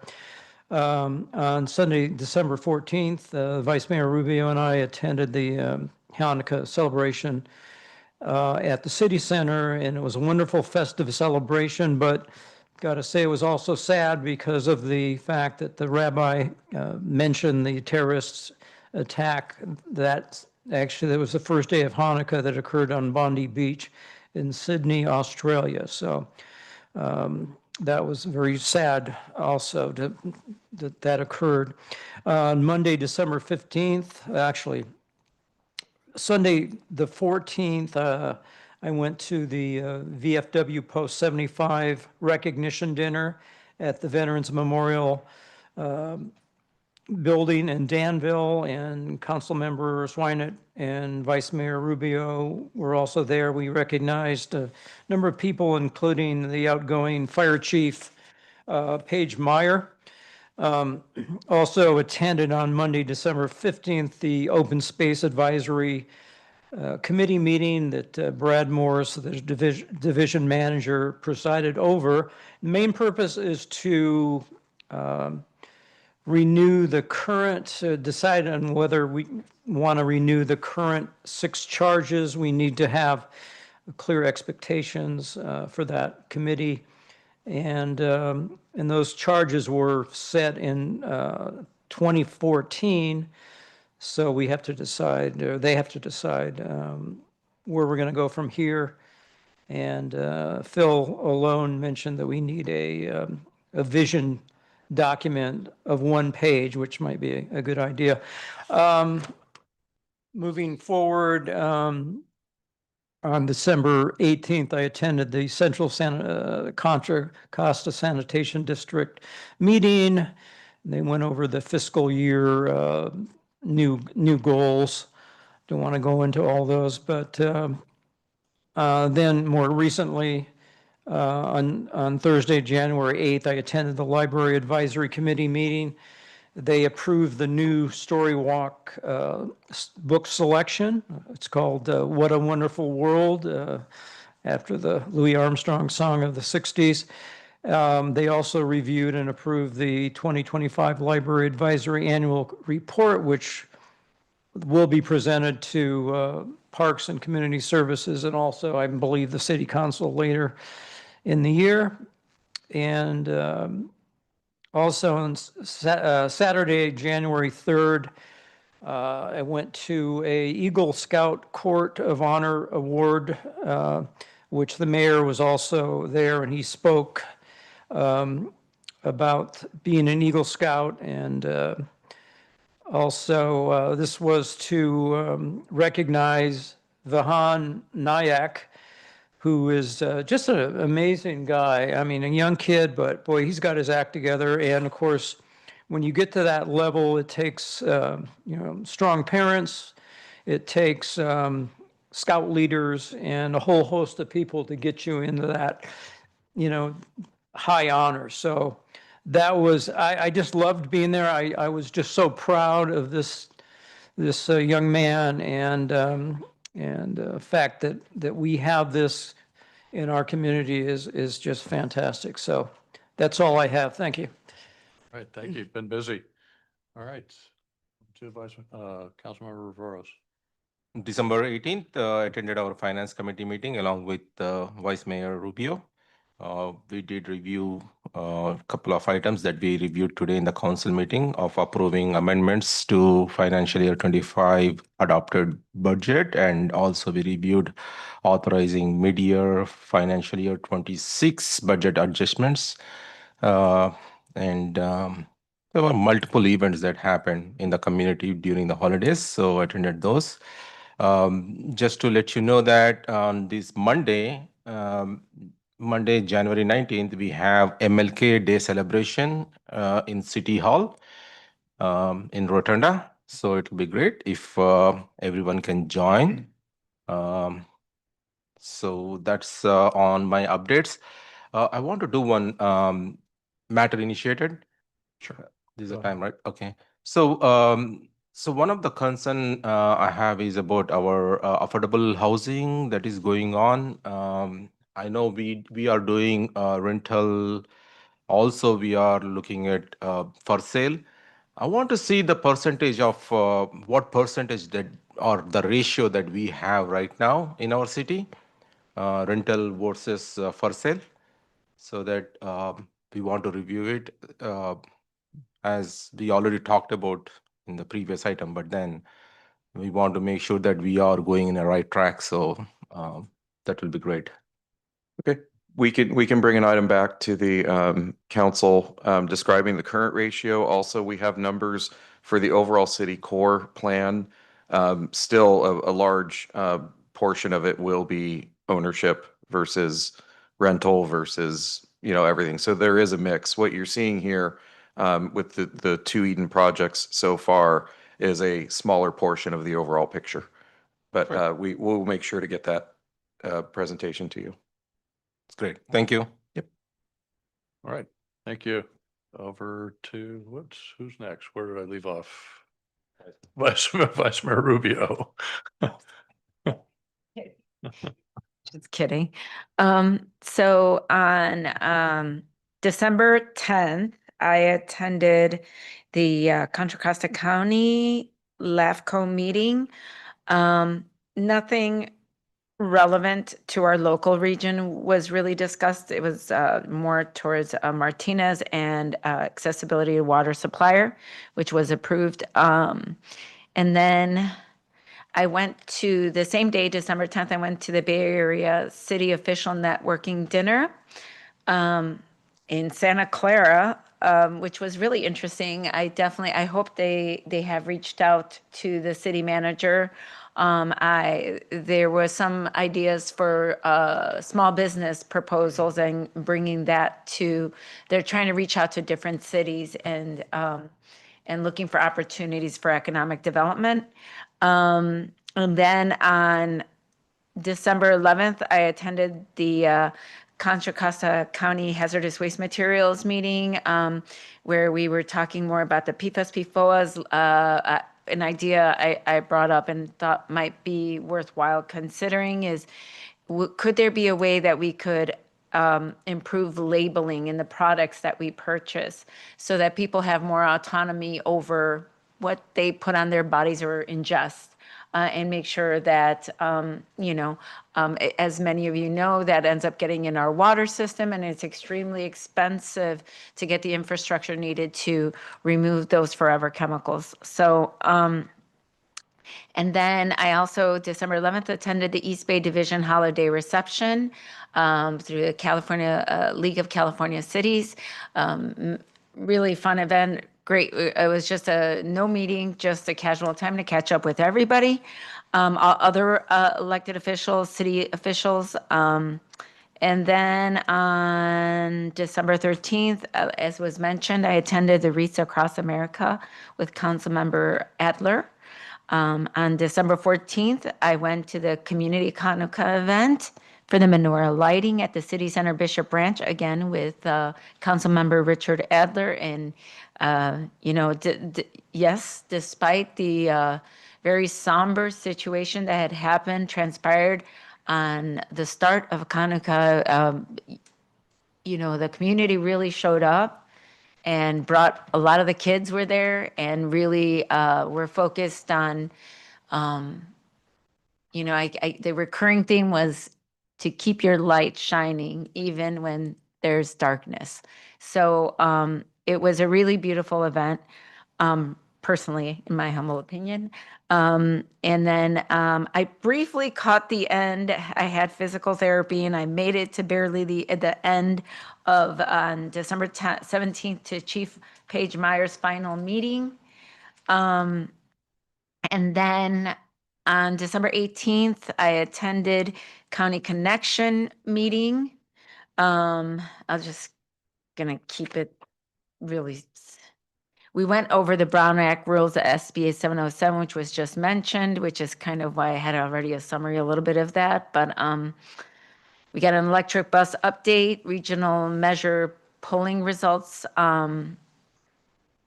We also got an approval of revised public transportation agency safety plan, and approved a bus procurement contract, as well as an authorization to purchase a 10 40-foot low floor diesel buses from the Gilead Corporation. And we appointed Chris Roberts to the advisory committee as the alternate member representing the city of San Ramon, and representing city of Pleasant Hill. So, and that was kind of, we also reappointed Ian McClellan as a primary member of the advisory committee representing the city of Walnut Creek. He has been doing an incredible job. His journey is really quite impressive. And then as was mentioned, Councilmember Rose mentioned, also on December 18th, attended a finance committee meeting. And on January 8th, I attended the marketing, planning, and legislation subcommittee meeting for the County Connection. I've been busy. I would just say, we just basically went over some of the bills, like just preparing for the 2026 legislative season coming up. And we talked also about the transit corridor study that they did and some of the proposed changes that are being made as a result of that, and also the Transit Transformation Task Force and the Clipper 2.0 update, which is basically where you no longer really need your Clipper card, but you can use your credit card or what have you. There's a few glitches here and there still they're working out. And some people have complained that it's actually, when you tap it with your credit card, there's a delay. So you may or may not notice that, and it could be frustrating, especially in crowded areas. So, but they're working on it. And otherwise it's really just to kind of make it easier for people to get on and off without worrying about reloading their cards. And then the last meeting was December 12th for the Senior Center Foundation, talking about really quite a bit about the lunch program and some of the events that are coming up, such as the Mingle and, such as the Mingle and Jingle participants, and also the bingo and how they're doing. The bingo is, I think there's like 80 some participants, 85 around there. It's just growing. They really love that. And the profits they're actually making just off of coffee is quite impressive. So, and yeah, so they will be having a Super Bowl bingo on Saturday, January 31st. If you're looking for somewhere to go, that might be your spot, and check it out. And then let's see. Oh, there's also, I think it's important for seniors to know that there's opportunities to get like senior tech days they have. They will have one on February 17th and March 11th. It's really helpful for our seniors to be able to get updated on new technology that really makes their lives a lot easier. So please look at that. Check out the Encore updates. To find out everything they're doing, because they really are a plethora of resources for our senior community. Thank you so much. Okay, thank you. Boy, everybody's been busy. I had a mix of community events and meetings myself. I'll just start off with the December 19th Tower of Power concert. Will Doyle-Rich, one of our Parks commissioners, was up as the MC on stage to introduce the band. But boy, it mostly an older crowd, but it was a good concert. Also attended the Historic Foundation holiday party with Councilmember Adler on December 20th. Already mentioned the Eagle Scout Court of Honor for Vihan Nayak on the 3rd.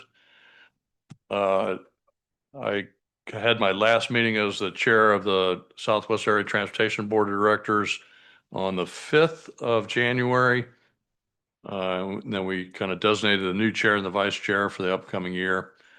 On the 7th of January, I had did another one in the afternoon with the mayor. So this was with Zelia Becerra. She had the winner from the Danville San Ramon Rotary Club they had an auction for education.